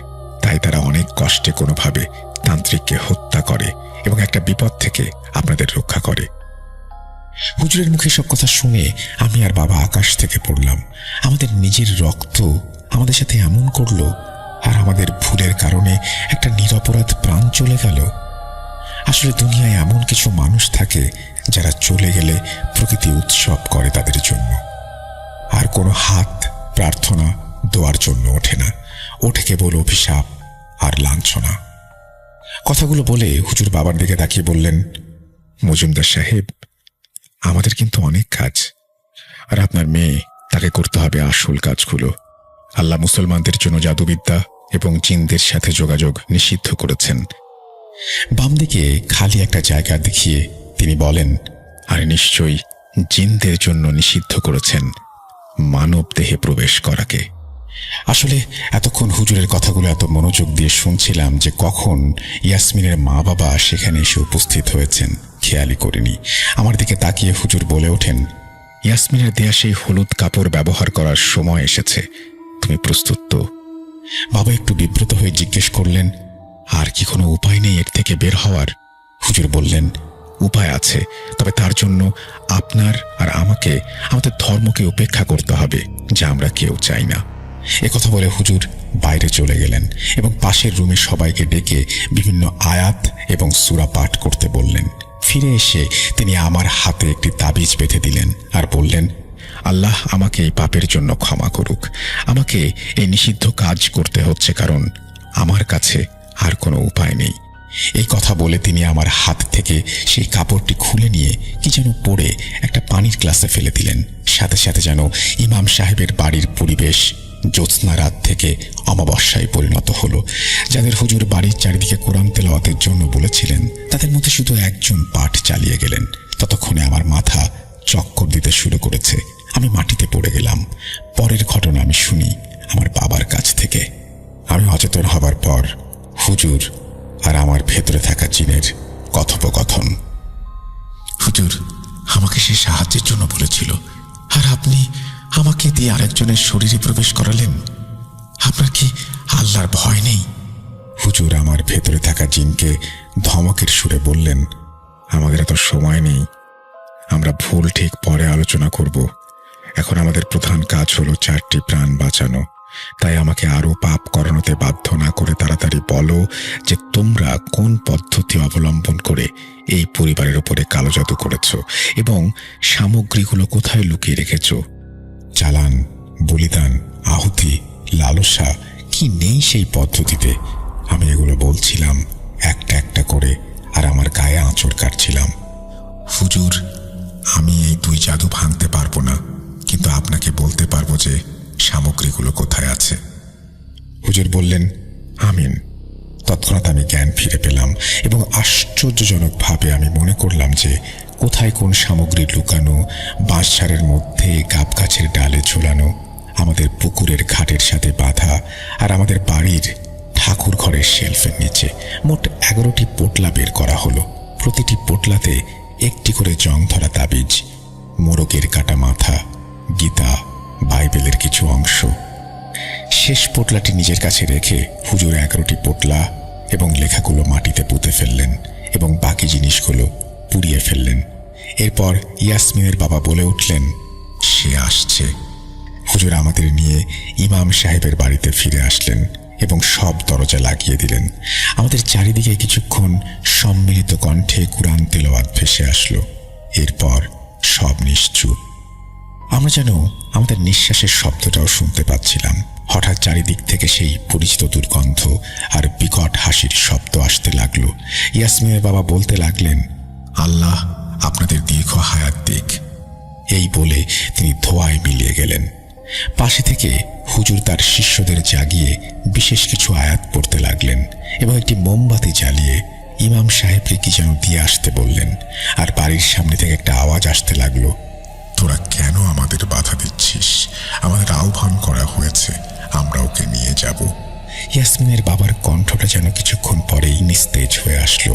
ইয়াসমিনের মা বিড়বিড় করে কি যেন পড়ছিলেন আর কান্না করছিলেন। দরজার বাইরে থেকে সেই পিশাচটা আমাদের নাম ধরে ডাকতে লাগলো। হঠাৎ ইমাম সাহেবের ঘরের চাল ভেদ করে সেই অবয়বটা আমাদের সামনে এসে দাঁড়িয়ে উদ্ভটভাবে হাসতে লাগলো আর আমাদের দিকে তাকিয়ে বলল, তোকে না বলেছিলাম এই মাওলানার থেকে দূরে থাকতে? বলেই তার সেই বিকৃত মুখ থেকে বিভৎস এক চিৎকার জুড়ে দিল। লক্ষ্য করলাম আমার বাবার কান দিয়ে রক্ত পড়ছে। তিনি সেখানেই পড়ে রইলেন। ইমাম সাহেবের বাড়িতে যেখানে কিছু মুহূর্ত আগেও পবিত্র কোরআন তেলাওয়াত চলছিল, সেখানে এখন মৃত্যু তাণ্ডব চলছে। হঠাৎ হুজুর তার মোমবাতি নিভিয়ে দিয়ে পাশের রুম থেকে পবিত্র পানি নিয়ে এসে তাতে কিছু আয়াত পড়ে ফু দিলেন এবং সেই পিশাচ রূপী অবয়বের দিকে ছুঁড়ে মারলেন। এদিকে ইয়াসমিনের মা বিড়বিড় করে কিছু একটা পড়ছিলেন। উর্দুতে বললেন, আমি আসমা বিনতে আব্দুল আজিজ জীবনে কোনো পাপ করিনি। আমি আমার বংশের সবচেয়ে প্রবীণ এবং শক্তিশালী পুরুষদের আহ্বান করছি। আমার আহ্বানের জবাব আমি ইহকালে আল্লাহর কাছ থেকে নেব। এ কথা বলে তিনি ধোঁয়ায় মিলিয়ে গেলেন। মুহূর্তের মধ্যেই 4টি সাদা ধোঁয়ার মতো সিংহ আকৃতির জীব সেই অবয়বের উপরে ঝাঁপিয়ে পড়ল। এদিকে ইমাম সাহেবও নানান রকম রিচুয়ালের মাধ্যমে সেই জিনটিকে একটা সময় পরাস্ত করতে সক্ষম হলেন। তবে তার আগে জিনটি মারাত্মকভাবে হুজুরকে জখম করে। একটা সময় দূর থেকে ভেসে আসে আজানের ধ্বনি। তখন ইমাম সাহেব পেছন থেকে এসে বললেন, হুজুর, আল্লাহ আপনার সহায় হোক। আজকে 28 জুন, পবিত্র রমজানের প্রথম দিন। রমজান মাসের পবিত্রতার জন্য ওরা এখন নিষ্ক্রিয়। এরপরের ঘটনাগুলো খুব দ্রুত ঘটে। সেই জিনটিকে একটা সময় পুড়িয়ে ফেলা হয়। বাবা হুঁশ ফিরে পেলে হুজুরকে তাড়াতাড়ি সদর হাসপাতালে নেওয়া হয়। এই ঘটনার পর আমরা পাবনাতে আমাদের জমিজমা বিক্রি করে রাজশাহী চলে আসি এবং এখানে স্থায়ীভাবে বসবাস শুরু করি। আমার ডিপ্লোমার 3য় বছরে আমার বাবাও মারা যান। এরপর ডিপ্লোমা শেষ করে আমি বিএসসি করতে ইস্তাম্বুল ইউনিভার্সিটিতে অর্থাৎ তুরস্কতে চলে আসি। আর বর্তমানে দেশের একটি সুপরিচিত টেলিভিশন চ্যানেলে কর্মরত রয়েছি। আর সেই হুজুরের কথা শুনেছি প্রায় 2 বছর প্যারালাইজ থেকে গত 2020-এ তিনি মারা যান। তবে যাওয়ার আগে তিনি আমাদের বলে যান যে আমার দ্বারা সৃষ্টির কিছু নিয়ম ভঙ্গ হয়েছে, যার শাস্তি আমাকে পেতে হবে। আমি নিজেকে এখনো দোষী মনে করি এই জন্য যে এতগুলো প্রাণ চলে গেল। এটা বলেই দিদি একটা দীর্ঘ নিঃশ্বাস ফেলে তার ঘটনা শেষ করেন। এই ছিল ঘটনা। বিশ্বাস করা বা না করাটা আপনাদের ব্যাপার। আর হ্যাঁ, দিদির বিয়ে হয়েছে কয়েক বছর আগে। তবে তিনি জানিয়েছেন তিনি কখনো মা হতে পারবেন না। ঘটনাটা হবে 2007 থেকে 8 সালের ভেতরে। তো তানিম ভাই যেটা বলেন যে ওনার দাদা 1970s-এর দিক থেকেই হচ্ছে ওনারা ইউএসএ প্রবাসী হয়ে যান। তো ওনার বাবা হচ্ছে এরপরে ওখানেই ওনার জন্ম, কিন্তু বাংলাদেশে অনেকবার এসেছিলেন ওনারা। কিন্তু ওনার বাবা বিয়ে করেন একজন ব্রিটিশ নারীকে। তো বিয়ের কিছুদিন পরেই হচ্ছে মোটামুটি 1-2 বছর পরে তানিম ভাইয়ের জন্ম হয়। তো তানিম ভাইয়ের মা বাবা এবং তানিম ভাইয়ের মধ্যে একটা অদ্ভুত মিল ছিল। আসলে মিলটা হচ্ছে যে তানিম ভাইয়ের যেই মা আছেন উনি হচ্ছেন ওনার মা বাবার একমাত্র মেয়ে। তানিম ভাইয়ের বাবাও মা বাবার একমাত্র ছেলে এবং তানিম ভাই নিজেও মা বাবার একমাত্রই সন্তান। তো তানিম ভাইয়ের জন্মের 5 বছর পরে তানিম ভাইয়ের বাবার ইন্তেকাল হয়ে যায় এবং এরপরে হচ্ছে মোটামুটি ওনার দেখাশোনা ওনার নানাই করতেন। ওনার নানা হচ্ছে কখনোই মানে এমন কোনো কিছু করতেন না যে হিসেবে আসলে মানে তাদের কোনো কমতি রাখতেন না উনি আসলে। তানিম ভাইয়ের নানাই সবসময় তানিম ভাইদের বাসায় আসতেন, কিন্তু তানিম ভাই কখনো নিজের নানার বাসায় যাননি। তো ওনার হচ্ছে বয়স যখন 15 বছর, তখন তানিম ভাইয়ের মায়েরও মৃত্যু হয়ে যায়, উনিও ইন্তেকাল করেন। এরপরে হচ্ছে মোটামুটি তানিম ভাইয়ের নানার সাথেও ওনার যোগাযোগটা ওরকম ভাবে থাকে না। তো এরপর আস্তে আস্তে মোটামুটি 5-6 বছর পার হওয়ার পরে তানিম ভাই তখন হচ্ছে ইউনিভার্সিটিতে পড়াশোনা করছেন এবং সাথে কিছু পার্ট টাইম জব করতে করতে উনি একটা ছোট্ট অ্যাপার্টমেন্টে একা একাই বসবাস করতে শুরু করেন। নানার সাথেও কোনো যোগাযোগ নেই বা হচ্ছে ওখানে তেমন আর কোনো আত্মীয় স্বজন নেই। তানিম ভাই মোটামুটি একাই ওনার জীবনটা সেখানে গুছিয়ে নিচ্ছিলেন। তো একটা দিন উনি হচ্ছে ইউনিভার্সিটি থেকে যখন বাসায় আসেন, তো তখন উনি ওনার ল্যান্ডলাইনে কিছু কল পান, কিন্তু উনি কলগুলি আর ধরেন না। এরপরে উনি হচ্ছে ভয়েস মেইলগুলি যখন চেক করেন, রাতের বেলা চিন্তা করছিলেন যে আচ্ছা ঠিক আছে, দিনে তো সারাদিন অনেকগুলো কল আসছে, তো let's check the voice mails. তো উনি যখন ভয়েস মেইলগুলি চেক করতে গেলেন, তখন শুনতে পেলেন কি যে ওনাকে একজন উকিল ভয়েস মেইল করেছেন এই বলে যে ওনার নানা গতকালকে রাতের বেলা ইন্তেকাল করেছেন। তো এখানে আসলে বলে রাখা ভালো একটা জিনিস যে তানিম ভাইয়ের বাবা ছিলেন মুসলমান এবং তানিম ভাইয়ের মা ছিলেন খ্রিস্টান, কিন্তু তানিম ভাই হচ্ছেন বাই চয়েস একজন মুসলিম। ওনার মা খ্রিস্টান হলেও কখনোই ওনাকে জোর জবরদস্তি করেন নাই ধর্ম নিয়ে, মানে বাড়াবাড়ির কোনো কিছু একটার। উনি কখনো বলেননি যে না তোমাকে খ্রিস্টান ধর্ম মানতে হবে, না হলে বাসায় থাকতে পারবা না, বা হচ্ছে নাহলে কথা বলবো না, এরকম কিচ্ছু না। ওনার মা সবসময় এই জিনিসটাতে ফ্লেক্সিবল ছিলেন যে তোমার যে ধর্ম হচ্ছে সত্যি মনে হবে বা তুমি যে ধর্মের প্রতি অনুরাগী থাকবা তুমি সেটাই মানতে পারো। তো তানিম ভাই হচ্ছেন ইসলাম ধর্মের প্রতি অনুরাগী ছিলেন, এই কারণে হচ্ছে উনি বাই চয়েস, এই কারণেই বলা যে উনি নিজের ইচ্ছায় ইসলাম ধর্মে দীক্ষিত হন। কারণ বই, বিভিন্ন ধরনের ইসলামিক বই বা হচ্ছে আলেমদের সাথে কথা বলে কোরআন শরীফ পড়ে উনি ইসলামের প্রতি আকৃষ্ট হন। তো উনি যখন শুনলেন যে হচ্ছে ওনার নানা মারা গেছেন, তখন উনি এর পরদিন হচ্ছে নানার যেই জায়গায় হচ্ছে নানা বসবাস করতেন সেখানে ওনার প্রথমবারের মতো যাওয়া হতো। তো উনি মানে জায়গাটা এত বেশি দূরে ছিল যে উনি যখন রওনা দিলেন, উনি রওনা দেন হচ্ছে দুপুর 12টার দিকে এবং পৌঁছান হচ্ছে মোটামুটি দুপুর 12টা না, উনি রওনা দেন রাতের 12টার দিকে এবং পৌঁছান পরের দিন সকাল 9টার দিকে। তো উনি সকাল 9টার দিকে যখন পৌঁছান, উকিলের সাথে ওনার আগেই কথা হয় যে ঘরের চাবি কোথায় থাকবে। তো উনি চিন্তা করতে করতে হচ্ছে একটা ছোট গাড়ি দিয়ে ঘরের কাছে যখন যাচ্ছিলেন, হঠাৎ করে উনি দূর থেকে একটা ঘর দেখে এত বেশি চমকে যান এবং এত অবাক হন, এটা ঘর নাকি রাজপ্রাসাদ, এত বিশাল এবং চারপাশে হচ্ছে ঘন জঙ্গলের মতো, আশেপাশে তেমন কোনো ঘর বাড়ি নেই, অনেক বড় একটা ঘর, এত বিশাল যেটা আসলে দেখে ওনার চোখটা প্রায় ছানা বড়া হয়ে যায়। তো উনি হচ্ছে পরে ঠিকানা দেখে কনফার্ম হলেন যে এটাই ছিল ওনার নানার প্যালেস। তো উনি কি করলেন, উকিলের কথা মতো ঘরের মেইন ডোরের নিচের যে হচ্ছে ফ্লোরের মধ্যে যে থাকে পাপোশ, সেই পাপোশ থেকে হচ্ছে উনি পাপোশের নিচ থেকে চাবিটা খুঁজে পেলেন এবং সেই চাবি দিয়ে যখন দরজা খুলতে যান, দরজাটার তালা এত বড় আর ভারী যেটা খোলার সাথে সাথে মনে হচ্ছিল কি তালার শব্দে সারা প্যালেস যেন হচ্ছে মানে মুখরিত হয়ে গেছে, একেবারে সারা প্যালেসের মধ্যে ওটার প্রতিধ্বনি শোনা যাচ্ছিল। তো উনি প্যালেসে ঢুকলেন, এরপর হচ্ছে উকিল আসলেন 1-1.5 ঘন্টা পরে, উনিও ফ্রেশ হলেন। উকিল ওনাকে বললেন যে আপনার দাদার নানার তো ফিউনারাল করতে হবে, ওনার বডি হচ্ছে হসপিটালেই আছে, সমস্ত ফর্মালিটি শেষ করার পর হসপিটাল বডি ডেলিভারি করবে, আপনি ফিউনারালের প্রস্তুতি নিতে থাকেন। তো এরপরে হচ্ছে উনি বললেন যে নানার আর মানে কোনো কিছুকে আপনি আমার কাছে বলার মতো ছিল যে আমাকে আপনি এভাবে কল করলেন, ওনার তো আসলে আরো আত্মীয় স্বজন ছিল। আসলে তানিম ভাইয়ের নানার মানে তানিম ভাই যে নানি ছিলেন, নানির সাথে তানিম ভাইয়ের জন্মের 2-3 বছরের মধ্যে ওনার নানার ডিভোর্স হয়ে যায়।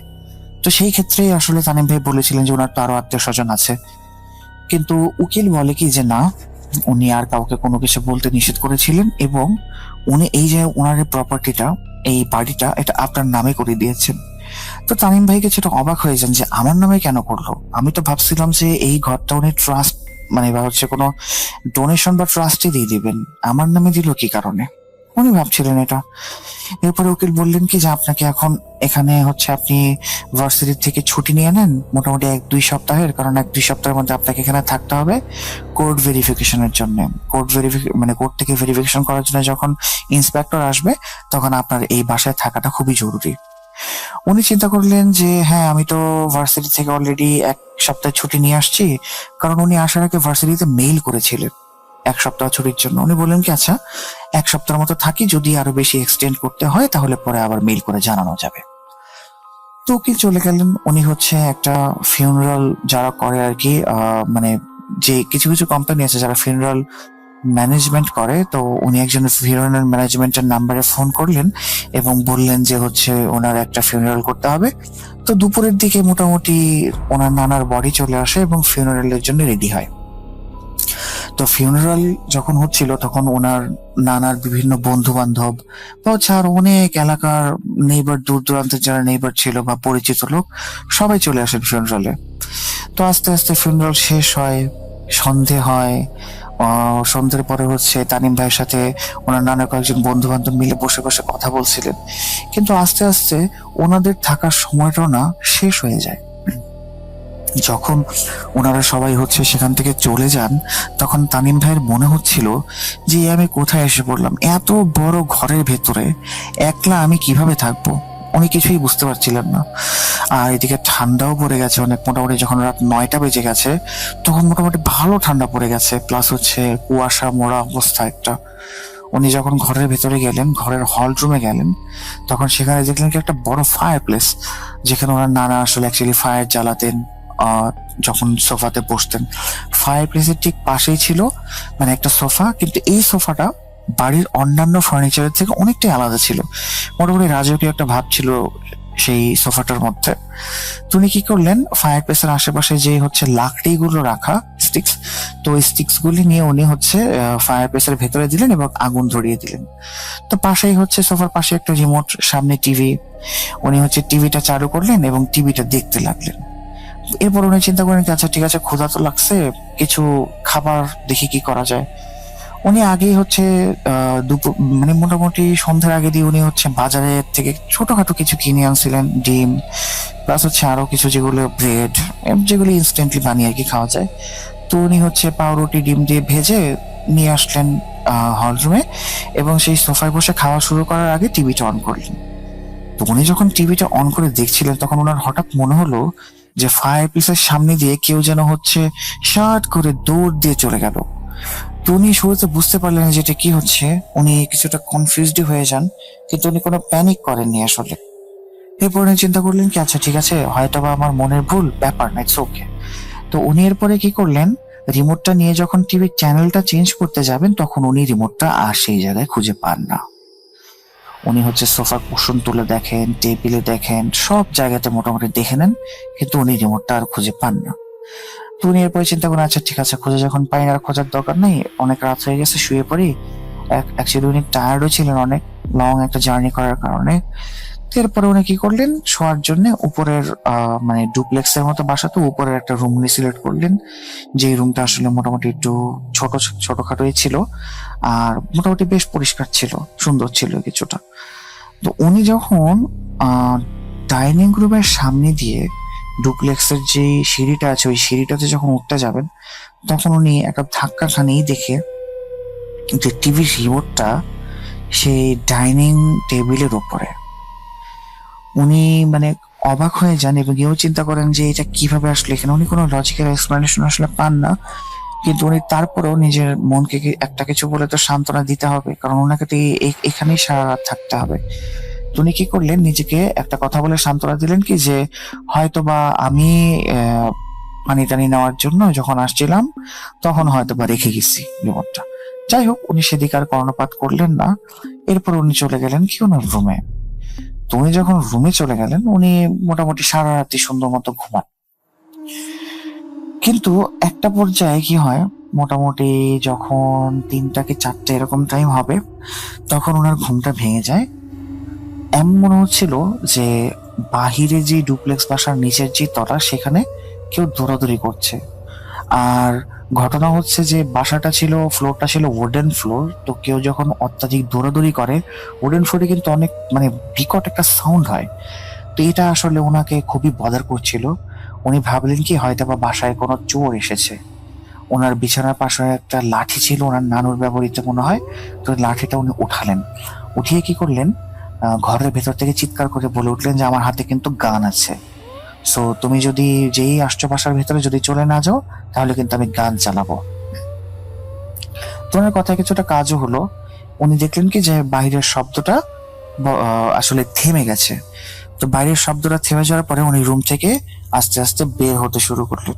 তো উনি যখন রুম থেকে বের হলেন, রুম থেকে বের হওয়ার পরে উনি শুনতে পারলেন কি কেউ একজন হয়তো বা ঘরের মেইন যেই দরজা আছে সেই মেইন দরজার কাছে গিয়ে দৌড়াদৌড়ি করছে। উনি কি করলেন, নিচতলায় গিয়ে চিন্তা করলেন যে বাসায় আসলেই হয়তো বা কেউ ঢুকেছে।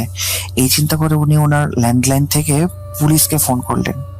ফোন করে বললেন কি যে আমার বাসার আশেপাশে শব্দ শোনা যাচ্ছে, বাসার ভেতরেও শব্দ শোনা যাচ্ছে, হয়তো বা কোনো চোর বা ডাকাত আমার বাসায় এসেছে।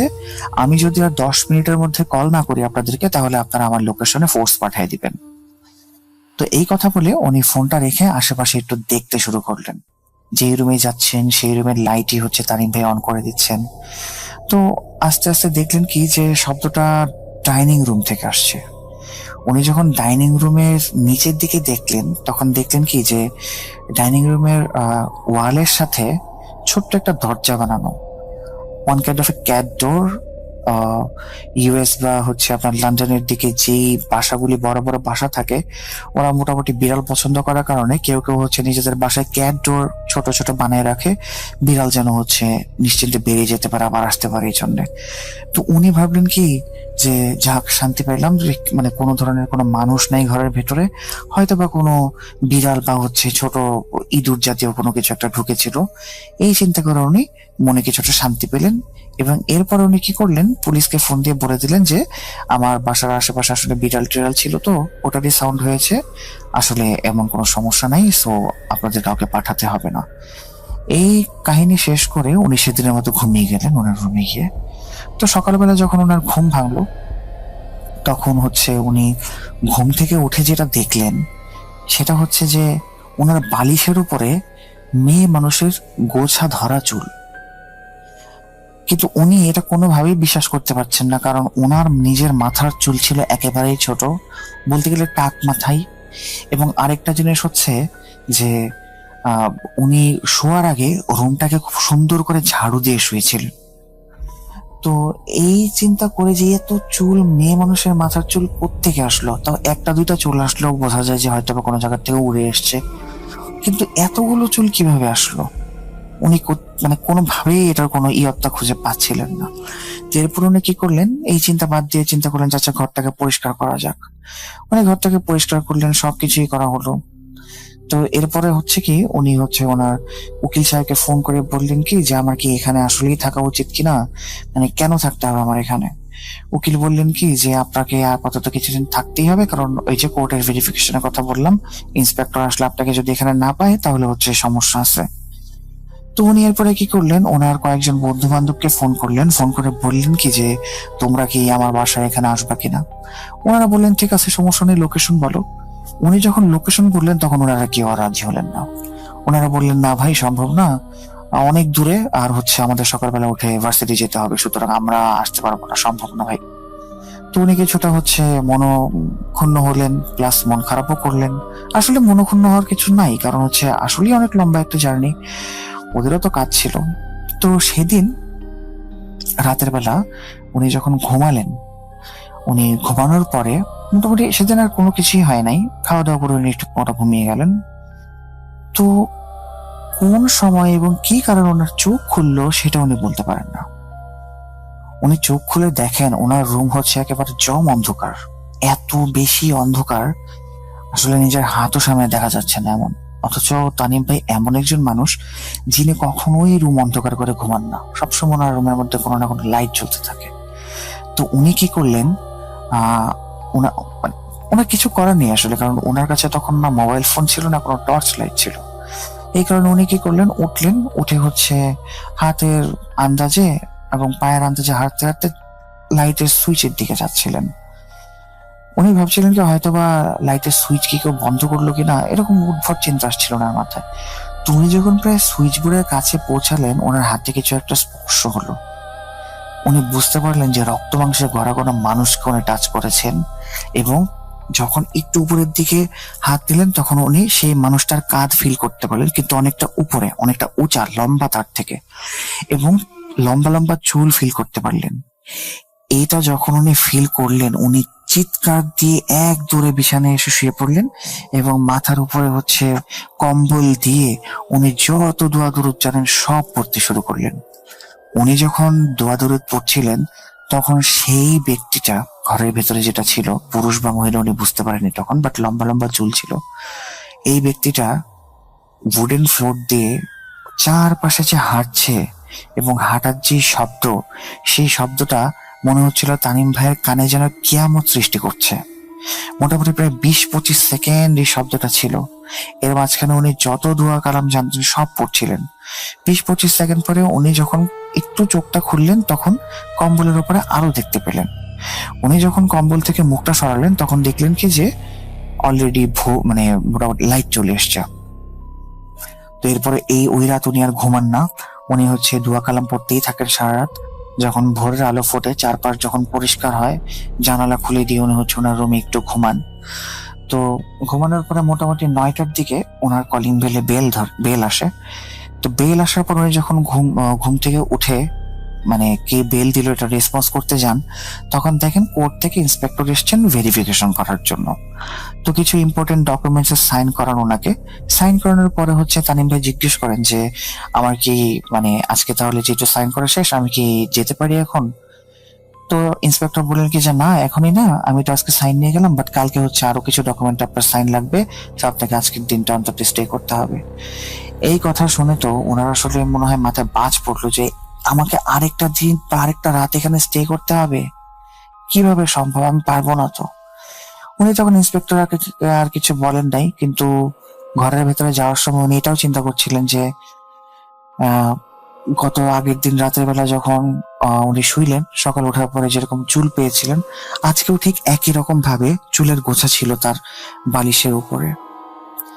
উনি এটা চিন্তা করছিলেন যে বালিশের উপরে চুলের গোছা, এরকম রাতের বেলা কি দেখলাম না দেখলাম আমি জানি না, তবে আজকেই শেষ রাত হয়তো আমার এই বাসাতে, এই ভেবে উনি একটু কিছুটা হলেও নিজেকে সান্ত্বনা খুশি হচ্ছিলেন।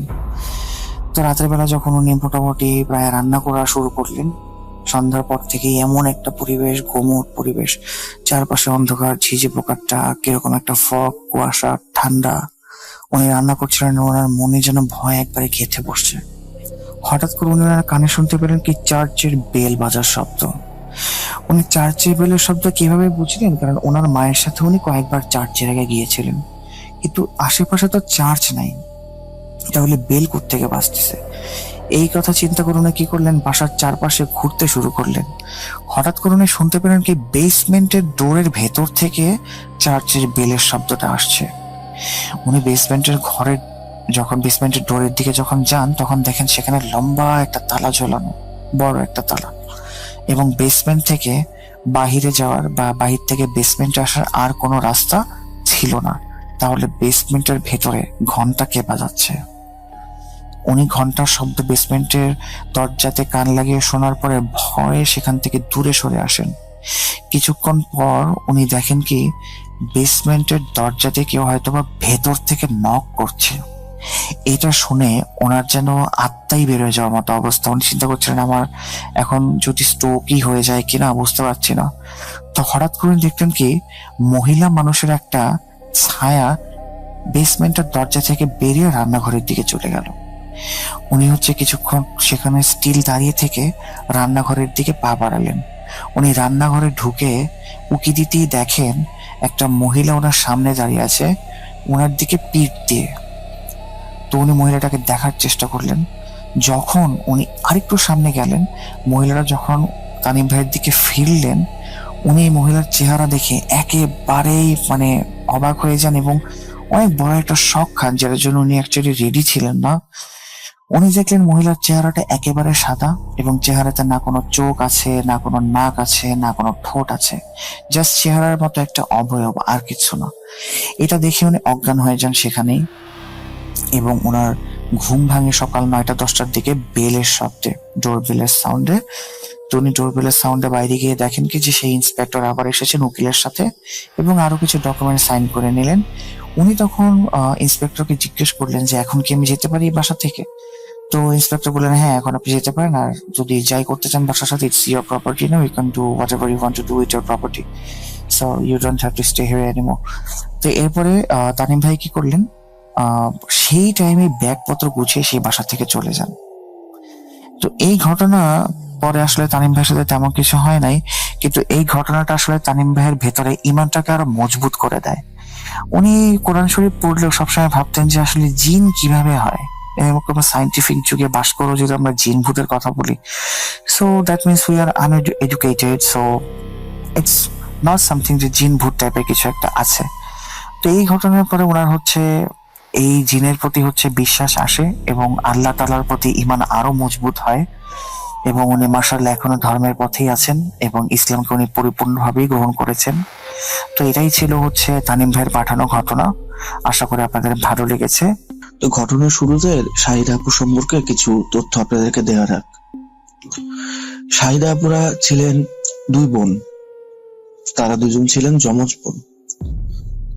দুই বোনের মধ্যে একজনের নাম শাহিদা, আরেকজনের নাম হচ্ছে নাহিদা। তারা দুই বোন একে অপরকে প্রচন্ড ভালোবাসতেন এবং পছন্দ করতেন, কিন্তু তাদের দুই বোনের যে চারিত্রিক বৈশিষ্ট্য ছিল সেটা ছিল একেবারে বিপরীত। একজন খুবই শান্ত, হাসি খুশি এবং সকলের সাথে খুব ভালোভাবে মিশতে পারত। আরেকজন ছিল কিছুটা গম্ভীর টাইপের, তেমন একটা মানুষের সাথে মিশতে পারতেন না এবং হচ্ছে খুব একটা কমিউনিকেট করতেন না কারোর সাথে। তো তাদের ফ্যামিলি খুব ভালোভাবেই তাদের দিনকাল যাচ্ছিল। দেখতে দেখতে এক সময় হচ্ছে আপুর শাহিদা আপুর বিয়ে ঠিক হয়। শাহিদাপুর বিয়েটা ঠিক হয় হচ্ছে শাহিদা আপুর নিজের খালাতো ভাইয়ের সাথে। তো শাহিদাপুর যে খালাতো ভাই ছিল তাকে আবার তার ফ্যামিলির মানুষজন, বলতে গেলে তারা আত্মীয় স্বজন যারা আছে সবাই আর কি খুব পছন্দ করতো। শাহিদাপুর ফ্যামিলিতে যে অন্য যারা মেয়েরা ছিল তাদের প্যারেন্টসরা সবসময় চাইতো কি এই শাহিদাপুর খালাতো ভাইয়ের সাথে তাদের বিয়ে দেওয়ার জন্য। তো শাহিদাপুর খালাতো ভাইয়ের নাম ছিল নূর। তো নূরের সাথে বিয়ে দেওয়ার জন্য সবাই হচ্ছে খুব উৎসাহিত ছিল, কিন্তু যখন হচ্ছে শাহিদাপুর বিয়ে ঠিক হয়ে যায় নূরের সাথে, তখন সবাই বেশ অবাক হয়। অবাক হয় বলতে এই জন্য যে এত এত ফ্যামিলির মধ্যে থেকে এত এত সম্পর্ক ছিল, সবাই তাকে বিয়ে করতে নূরের মাকে বিয়ে করার জন্য প্রস্তাব দিল, কিন্তু হচ্ছে নূরের মা কেন শাহিদা আপুকে সিলেক্ট করলেন। তো এগুলো নিয়ে হচ্ছে ফ্যামিলির মধ্যে বেশ কিছু সমস্যা চলছিল। তো যখনই শাহিদা আপুর বিয়ে ঠিক হয় তখন হচ্ছে শাহিদা আপুর মা কিছুটা টেনশনে পড়ে যান, কারণ চিন্তা করেন যে ফ্যামিলির মধ্যে সবাই তো এটা নিয়ে তাকে হিংসা করছে, এখন যদি তার মেয়ের কোনো ক্ষতি হয়, সে তার মেয়ের ক্ষতি এড়ানোর জন্য কিছু সামান্য কিছু রিচুয়াল করেন। রিচুয়াল বলতে ধর্মীয় রিচুয়াল আর কি, যেভাবে মানুষের নজর কাটানো যায় আর কি, আর নজর যাতে না লাগে এই ধরনের রিচুয়াল গুলো করেন আর কি। কিন্তু তারা এইটা জানতেন না যে হচ্ছে বাইরের মানুষের থেকে বা পরিবারের কিছুটা ডিস্টেন্স রিলেটিভের থেকে তাদের বাসায় মানুষই তাদের সব থেকে বেশি ক্ষতি করতে পারে। তো হচ্ছে শাহিদা আপুর সাথে যে ছেলের বিয়ে ঠিক হয়েছিল নূরের, সেই ছেলের পরিবার বেশ ভালো ছিল এবং বেশ ধনীও ছিল, এবং ছেলে খুব দেখতে শুনতে খুব ভালো ছিল, চাকরি করতো এবং যথেষ্ট টাকা পয়সা ছিল। শাহিদা আপুর যখন বিয়ে ঠিক হয় এরপর থেকে শাহিদা আপু খেয়াল করতে পারে যে তার বোন নাহিদার মধ্যে কিছুটা পরিবর্তন দেখা যাচ্ছে। তিনি পরবর্তীতে জানতে পারেন যে তার বোন নাহিদাও নূরকে পছন্দ করত। এখন শাহিদা আপু আমাকে যতটুকু বললেন যে আমি যদি আগে জানতাম যে আমার বোন নূরকে পছন্দ করে তাহলে হচ্ছে আমি নিজে আমার বিয়েটা ভেঙে দিতাম এবং আমার বোনের সাথে তার বিয়ে দেওয়ার ব্যবস্থা করতাম। কিন্তু আমার বোন আমাকে আসলে বিশ্বাস করেনি জন্য আমাকে একবার মুখ ফুটে বলেও নি। যদি বলতো তাহলে আমি সেদিনই আমার মায়ের সাথে বা বাবার সাথে এই কথাটা বলতাম। এই বলে শাহিদা আপু অনেক আফসোস করেন। তো যাই হোক, আমরা মূল ঘটনার দিকে প্রবেশ করি। শাহিদা আপু আমাকে যেভাবে ঘটনাটি বলেছেন আমি সেভাবে আপনার সামনে তুলে ধরছি। আমার নাম শাহিদা। আমি বেশ ভারাক্রান্ত মন নিয়ে আপনার কাছে ঘটনাটি শেয়ার করছি। আমার এখনো মাঝে মাঝে খুব কষ্ট হয় এই ভেবে যে আমি যে গুনাহ করিনি সেই গুনার শাস্তি আমাকে পেতে হলো। আমার বোন আমাকে একবারের জন্য মুখ ফুটে কিছু বললো না। যদি বলতো তাহলে হয়তো বা এই গুনার শাস্তি আমি পেতাম না। যেই গুনাহ আমি করিনি সেই গুনার শাস্তি নিয়েই আমি আজও বেঁচে আছি। আমার ঘটনাটি শুরু হয় তখন থেকে যখন হচ্ছে আমার বিয়ে ঠিক হয়। আমার বাড়ির যত মানুষজন ছিল এবং যত আত্মীয় স্বজন ছিল সবার মধ্যে এক ধরনের অস্থিরতা লক্ষ্য করা যায়। কারণ হচ্ছে তারা সবসময় চাইতো যে তাদের যে মেয়েরা ছিল তাদের সাথে যাতে নূরের বিয়ে হয়। কিন্তু আসলে আমার খালা আমাকে অনেক পছন্দ করতেন। তাই যখন আমার লেখাপড়া শেষ হলো আর যখন খালা নিজ থেকে আমার মাকে বিয়ের জন্য প্রস্তাব দিল, তখন হচ্ছে আমার মা আর এদিক সেদিক চিন্তা না করে সরাসরি রাজি হয়ে যান। তিনি চিন্তা করেন এই ছেলের জন্য তো আরো অনেক মেয়ে বসে আছে, আমাদের পরিবারেরই, বাইরের মেয়ের কথা তো বাদই দিলাম, আমাদের পরিবারের অনেক মেয়েই তাকে বিয়ে করতে যাচ্ছে এবং অনেক বাবা মেয়ে তার সাথে বিয়ে দিতে যাচ্ছে। তাই আমার মা তাকে আর কোনোভাবে অপেক্ষা না করিয়ে সরাসরি রাজি হয়ে যান। কারণ ছেলে হিসেবে সে খুবই ভালো ছিল এবং একটা পরিবার বিয়ে দেওয়ার জন্য যেরকম ছেলে খোঁজেন সে ঠিক সেরকম ছেলেই ছিল। তাই আমার মা দ্বিতীয় কোনো চিন্তা ভাবনা না করে সেই বিয়েতে রাজি হয়ে যান। তো দেখতে দেখতে আমার বিয়ের দিন চলে আসে। তো বিয়ের দিন আসার কিছুদিন আগের থেকেই আমি বেশ অসুস্থ থাকতে শুরু করি। দেখা যায় যে আমার শরীরে বিভিন্ন জায়গায় প্রচন্ড ব্যথা হচ্ছে, আমার ঘাড়ে ব্যথা হচ্ছে। আমি শুরুতে ভাবতাম যে হয়তোবা আমার ঘুমের মধ্যে আমি উলটপালট ভাবে শুয়েছিলাম, এই জন্য হয়তো ঘাড়ে ব্যথা হয় বা পিঠে ব্যথা হয়। কিন্তু এই জিনিসটা আস্তে আস্তে খুব বাড়তে থাকে। এমন অবস্থা ছিল যে আমি ঘাড় ঘুরিয়ে যে আরেক দিকে তাকাবো সেই শক্তিটা আমার ছিল না, প্রচন্ড ব্যথা পেতাম। তো আস্তে আস্তে বিয়ের দিন কাছে আসছে এবং হচ্ছে এই সমস্যাগুলো বাড়ছে। তো দেখতে দেখতে বিয়ের দিনটা চলে আসে। বিয়ের দিন যেদিন আসলো সেদিন হচ্ছে বাসায় প্রচুর আত্মীয় স্বজন ছিলেন, সবাই বিভিন্ন কাজে ব্যস্ত ছিলেন। আমি সেই সকালে ঘুম থেকে উঠি একটু দেরি করে, কারণ হচ্ছে আমার শরীরে প্রচন্ড ব্যথা ছিল। তো আম্মু আমার রুমে আসে এবং আমাকে ডেকে তোলে।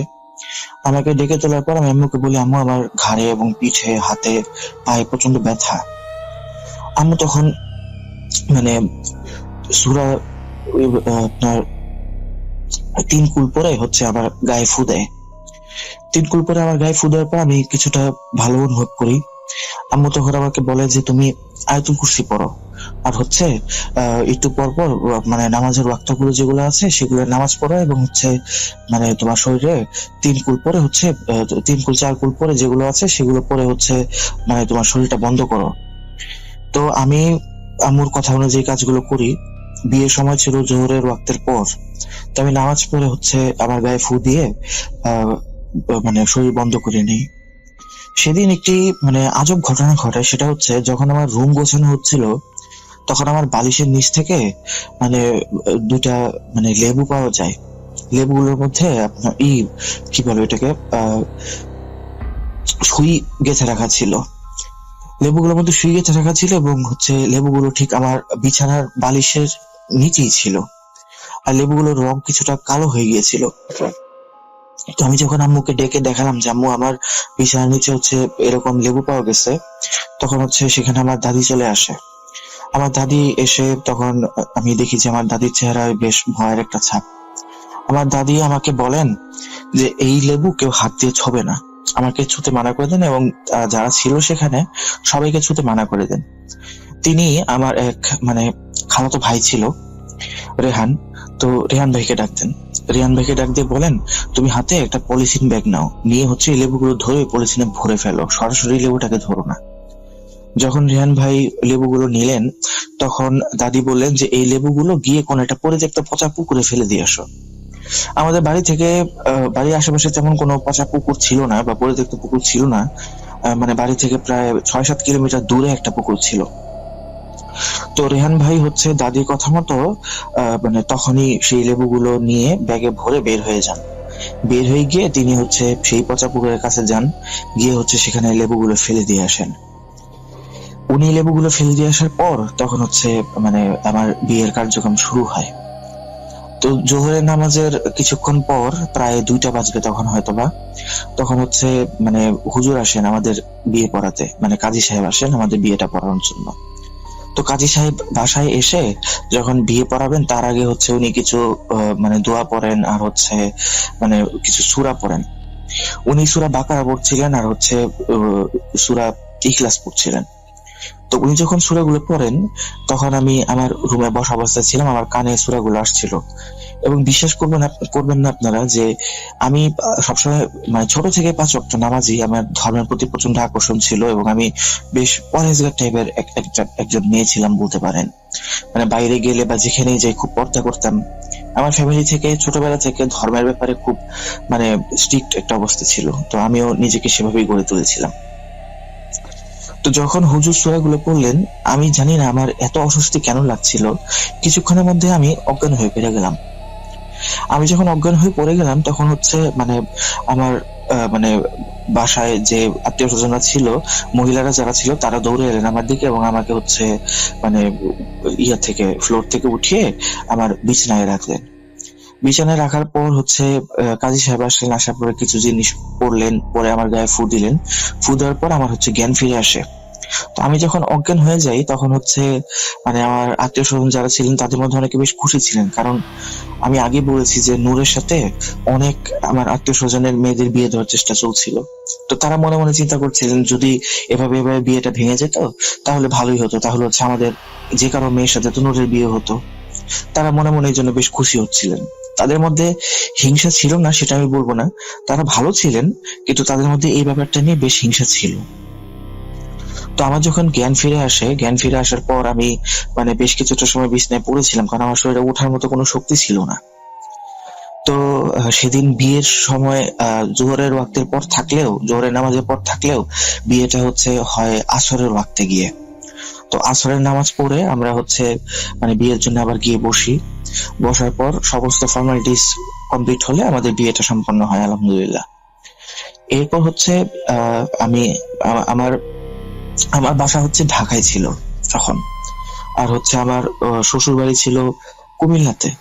তো বিয়ের পর হচ্ছে আমি ঢাকা থেকে কুমিল্লায় রওনা দিই আমার মানে শ্বশুর বাড়ির পরিবারের সাথে। সেখানে যেতে যেতে মানে রাস্তায় থাকা অবস্থায় একটা দুঃসংবাদ আসে। সেটা হচ্ছে আমার শ্বশুর আব্বা ইয়া করতেন, মানে ব্যবসায়ী একজন মানুষ ছিলেন। তার হচ্ছে মুরগির খামার ছিল আর হচ্ছে গরুর ফার্ম ছিল আর বেশ কিছু ফিশারিজ ছিল। হঠাৎ করে উনি মানে একটা ফোন আসে ওনার ফোনে, তারপর হচ্ছে উনি যে খবর পান সেটা হচ্ছে উনার এই আপনার গরুর ফার্মে নাকি আগুন লেগে সেখানে প্রায় মানে 30টা বা 35টার মতো গরু নাকি পুরো মারা গেছে। তার ব্যবসায় প্রচন্ড রকমের লস হয়ে যায়। এই খবরটা হচ্ছে আমরা যখন মানে কুমিল্লায় উদ্দেশ্যে রওনা দিলাম, যখন আমরা গাড়িতে আছি তখন এই খবরটা পাই। তো আমার বিয়ের দিন প্রথম দিন একদিন 24 ঘন্টাও হয়নি, তখন এরকম একটা খবর পাওয়া একটা মেয়ের জন্য কতটুকু মানে কষ্টদায়ক আর কতটুকু চিন্তার হতে পারে আপনারা চিন্তা করতেই পারছেন। তো এই ঘটনা ঘটার পর হচ্ছে মানে আমি বেশ ভেঙে পড়েছিলাম, কিন্তু আমার হাজবেন্ড আমাকে বেশ সাহস দিতেন এবং হচ্ছে আমাকে সামনে রাখতেন। তো আমি আমার নতুন জীবন শুরু করি। আমি আমার শ্বশুর বাড়িতে গিয়ে উঠি, সেখানেও হচ্ছে ছোটখাটো কিছু সমস্যা ঘটতে শুরু করে। সমস্যাগুলো ছিল এমন যে কিছুদিন পর পর দেখা যেত যে আমাদের দেয়াল যেটা ছিল সেই দেয়ালের ভেতর থেকে মানে ওই যে সার্কিট বোর্ডের যে সুইচ লাগানো থাকে, আপনার ওই ফ্যানের সুইচ বা লাইটের সুইচ যেখানে লাগানো থাকে সুইচ বোর্ড, এই সুইচ বোর্ডের ভেতর থেকে রক্তের মতো লাল লাল মানে তরল পদার্থ বের হতে থাকে। ওগুলো হাত দিয়ে ধরলে বা কোনো কিছুর মধ্যে লাগালে মনে হচ্ছে যেগুলো আসলে রক্ত, এগুলো অন্য কিছু না। তো আমার হাজবেন্ড আমাকে এই লজিক দেন যে এটা হয়তো ইটের রং, এটা কোনো কারণে ওয়াল গরম হয়ে যাওয়ার কারণে ভেতর থেকে বের হচ্ছে। আমার তো কনস্ট্রাকশন সম্বন্ধে তেমন একটা আইডিয়া ছিল না, কিন্তু আমার হাজবেন্ডের যে লজিকটা আমার সামনে দিয়েছিলেন সেই লজিকটা আমার কাছে খুব একটা গ্রহণযোগ্য মনে হয়নি। কারণ এটা কিভাবে সম্ভব? একটা বাসা হয়েছে মোটামুটি অনেক অনেক বছর হয়ে গিয়েছে, বাসাটা মোটামুটি 6-7 বছর আগে আগে করা, তো এতদিন রং তো আগে বের হয়নি, এতদিন পরে কেন রং বের হবে? তো এই চিন্তা করে হচ্ছে আমি মনে মনে বেশ মানে অস্বস্তি ফিল করছিলাম। তো এর মধ্যে আরেকটা ব্যাপার ঘটে কি, আমার যে বোন নাহিদা, নাহিদা প্রায় দিনই ঢাকা থেকে কুমিল্লা আসতে শুরু করে। মানে এমন একটা অবস্থা যে এত লং জার্নি সে মানে মাসে 2-3 বার করে করছে, আসছে 3-4 দিন করে থাকছে, আবার চলে যাচ্ছে, আবার হচ্ছে ধীরে ধীরে ফিরে আসছে। মানে সে আসার পর এমন একটা অবস্থা ছিল যে সে মানে আমার হাজবেন্ডের সাথে খুব মানে হেসে হেসে কথা বলতো। হেসে হেসে কথা বলতে বলতে, এটা আমি কোনো খারাপ ওয়েতে বলছি না, সে আমার হাজবেন্ডের সাথে তার বেশ ভালো বন্ধুত্বপূর্ণ সম্পর্ক তৈরি হয়। আমার হাজবেন্ড হচ্ছে তার সাথে কথা বলতে বেশ স্বাচ্ছন্দ্য বোধ করতো, যেটা আমি বুঝতে পারতাম তার চেহারা দেখে বা তার কথাবার্তা শুনে। তাই মনে মনে চিন্তা করতাম যে আমার বোন যে এরকম ভাবে বারবার আসছে, এতে করে কি আমার মানে পারিবারিক জীবনে কোনো সমস্যাই হয় কিনা। আমি আমার মাকে বুঝাই যে আম্মু তুমি ওরও তো বয়স হয়েছে, ওকেও বিয়ে দেওয়ার চেষ্টা করো, আর এভাবে যদি রেগুলার সে আমার বাড়িতে আসতে থাকে তাহলে পরবর্তীতে আমার জন্য সমস্যা হতে পারে। আমি এটা কোনো ধরনের হিংসা বা হচ্ছে কোনো ধরনের খারাপ লাগা থেকে বলিনি, আমি আমার সংসার বাঁচানোর জন্য বলেছি শুধুমাত্র। তো আম্মু হচ্ছে ওকে বেশ কড়াভাবে শাসন করে এবং আমাদের বাসায় আসা থেকে আটকায়। তো আরেকটা সমস্যা যেটা ছিল সেটা হচ্ছে আমরা সকালে হচ্ছে নাস্তা হিসেবে পাউরুটি ডিম দিয়ে ভেজে খেতাম। তো দেখা যেত যে যখন সকালবেলা ঘুম থেকে উঠে আমি নাস্তা বানাতে যেতাম, আমি যখন ফ্রিজ থেকে ডিম বের করে ডিম ফাটাতাম, তখন দেখতাম যে ডিমগুলো হচ্ছে নষ্ট এবং ডিমের ভেতর থেকে প্রচন্ড বাজে ধরনের গন্ধ আসছে। তো এরকম চলতে থাকে। শুধু এরকমই হতো যে হচ্ছে আমি এবং আমার হাজবেন্ড যে ডিম আমরা ফাটাতাম সেই ডিমগুলি নষ্ট বের হতো। কিন্তু অবাক করার ব্যাপার হচ্ছে আমার শাশুড়ি বা শ্বশুরাব্বা যখন মানে নিজেরা ডিম ভাজতে আসতেন, বা অন্য কেউ বাড়ির যে কাজের লোকেরা ছিল তারা যখন ডিম ভাজতে আসতো, তখন হচ্ছে ওই ডিমগুলো ফাটালে ওই ডিমগুলো কোনো সমস্যা বের হতো না, ওগুলো খুব নর্মাল থাকতো। তো এরকম প্রায় দিন চলতে থাকে, প্রায় দিন বলতে রেগুলার হচ্ছে, একটা দিনও গ্যাপ ছিল না। তো আমি হচ্ছে আমার শাশুড়িকে একদিন রিকোয়েস্ট করি যে আম্মা আপনি একটু কষ্ট করে যখন আপনার ডিম ভাজবেন তখন হচ্ছে আপনার ছেলের জন্য আর আমার জন্য একটু বেশি করে ভেজে রাখিয়েন, যাতে করে হচ্ছে আমরা সেখান থেকে নিয়ে খেতে পারি। আমার শাশুড়ি বলে ঠিক আছে, আমি তাহলে এইভাবেই করছি, কারণ তোমাদের হাতে ডিম যেহেতু এরকম হচ্ছে আমি করে দেখি কি হয়। তো যখন এরকম করতে শুরু করলাম আমরা, তখন হচ্ছে আর কোনো সমস্যা হয়নি। তো এভাবে হচ্ছে মানে এই সমস্যা থেকে আমরা কোনোভাবে পরিত্রাণ পাই। কিন্তু এরপরও আমি যখন চেষ্টা করলাম একদিন দেখার জন্য যে এখন তো অনেকদিন যাবত এটা হচ্ছে না, আমি একটু ট্রাই করে দেখি এখন হয় কিনা। তো আমি যখনই যে মুহূর্তে ডিমটা ফাটালাম নষ্টই বের হলো। তখন আমি বুঝতে পারলাম যে এভাবে আসলে আমি এটা করতে পারবো না। তো এভাবে দেখতে দেখতে আস্তে আস্তে সময় পার হতে থাকে, 3-4 বছর পার হয়ে যায়, আমার একটা ছেলে হয়। এই ছেলেটা হওয়ার পেছনেও আমার অনেক কষ্ট করতে হয়েছে, কারণ এত বেশি কমপ্লিকেশন ছিল যে হচ্ছে মানে আমার বাবার ছেলে দুজনেই বাঁচার সম্ভাবনা, ডাক্তার যেটা বলেছিল সে অনুযায়ী হচ্ছে 99% বাঁচার সম্ভাবনা নেই, 1% যেটাও আছে সেটাও খুব উইক। তো কথায় আছে না, রাখে আল্লাহ মারে কে, তাই হচ্ছে আল্লাহ কোনোভাবে আমাকে এই যাত্রা আবার বাঁচিয়ে নিলেন। আমার সন্তান হলো, অনেক সমস্যার মধ্যে দিয়ে আমার সন্তানটা হলো। আমার সন্তানটা হওয়ার পর তাকে অনেকদিন এনআইসিতে রাখতে হয়েছিল। মানে এমন অবস্থা ছিল যে ওর চেহারার দিকে তাকালে মানে আমার এত কষ্ট লাগতো যে হচ্ছে আমার চোখ দিয়ে অনর্গল পানি পড়তো। আমি আল্লাহর কাছে মানে কি পরিমাণ দোয়া করেছি, কি পরিমাণ আমার সন্তানের সুস্থতা কামনা করেছি শুধুমাত্র আমি জানি। তো এভাবে দেখতে দেখতে দিন পার হতে লাগলো এবং হচ্ছে সমস্যাগুলো ধীরে ধীরে বেড়েই চললো। সমস্যা তো আমরা ভেবেছিলাম যে আস্তে আস্তে সবকিছু ঠিক হয়ে যাবে, কিন্তু এই সমস্যাগুলো আস্তে আস্তে বাড়তেই থাকলো। সমস্যাগুলো আরো বাড়লো তখন যখন হচ্ছে আমার বোন নাহিদার উপরে বিয়ের জন্য আরো প্রেশার ক্রিয়েট করা হলো। তো নাহিদার ধীরে ধীরে বয়স বাড়ছে, বাবা মা যখন তাকে বিয়ের কথা বলে তখন হচ্ছে সে মানে খুব অনীহা দেখায় বিয়েতে, সে বিয়ে করতে চায় না। আর হচ্ছে সে বর্তমানে তার মানে আচরণগত দিক থেকে অনেক পরিবর্তন এসেছে। সে এখন প্রায় দিনই বাইরে যায়, যাকে হচ্ছে রুম থেকে ডেকে বের করা যেত না, বাইরে যাওয়ার জন্য বলা হলেও সে বাইরে ঘুরতে যেত না, নিজেকে রুমের মধ্যে বন্ধ করে রাখতো, সেই মেয়ে প্রায় সময় বাইরে যাওয়া শুরু করে এবং হচ্ছে মানে খুব হাসি খুশি ভাবে কথাবার্তা বলে। মানে তার চরিত্র পুরাটাই মানে বিপরীত হয়ে যায়। তার আচার আচরণ যেরকম ছিল সম্পূর্ণ বিপরীত হয়ে যায়। তো তাকে যখন থেকে বিয়ের জন্য প্রেশার ক্রিয়েট করা শুরু হয়, তখন থেকে পরিবারের অবস্থা আমাদের মানে আমার নিজের পরিবারের অবস্থাও বেশ খারাপ হতে শুরু করে। অভাব অনটন লেগে থাকতো। আমার শ্বশুর বাড়িতে হচ্ছে আমার হাজবেন্ড এবং আমার শ্বশুর আব্বার ইয়াতে ওই ব্যবসায় বেশ ক্ষতি হতে শুরু করে। তো এগুলো আরো বাড়তে থাকে যখন হচ্ছে ফাইনালি আমার বাবা মা আমার বোন নাহিদাকে বিয়ের জন্য মারাত্মক ভাবে মানে প্রেশার ক্রিয়েট করতে শুরু করে যে এখন সময় হয়েছে, এখন তোমাকে বিয়ে করতেই হবে।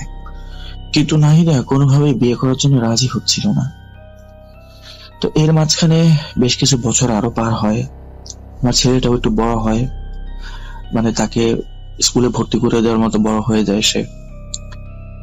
তো এই মাঝখানে যে সমস্যাগুলো ঘটে সেগুলো আমি ছোট ছোট করে বলছি। সেটা হচ্ছে একদিন এমন হয় যে আমি হচ্ছে বাসায় কেউ ছিল না সেদিন। আমার ছেলেকে নিয়ে আমার শ্বশুর এবং শাশুড়ি এক জায়গায় বেড়াতে গিয়েছিলেন, আর আমি হচ্ছে মানে মার্কেটে গিয়েছিলাম মানে ঘরের প্রয়োজনীয় কিছু জিনিসপত্র কেনার জন্য। আর আমার হাজবেন্ড নর্মালি হচ্ছে 10টা সাড়ে 10টার দিকে বাসায় আসে। তো ওই সন্ধ্যার দিকে বের হয়ে হচ্ছে কেনাকাটা শেষ করে বাসায় ফিরে আসি।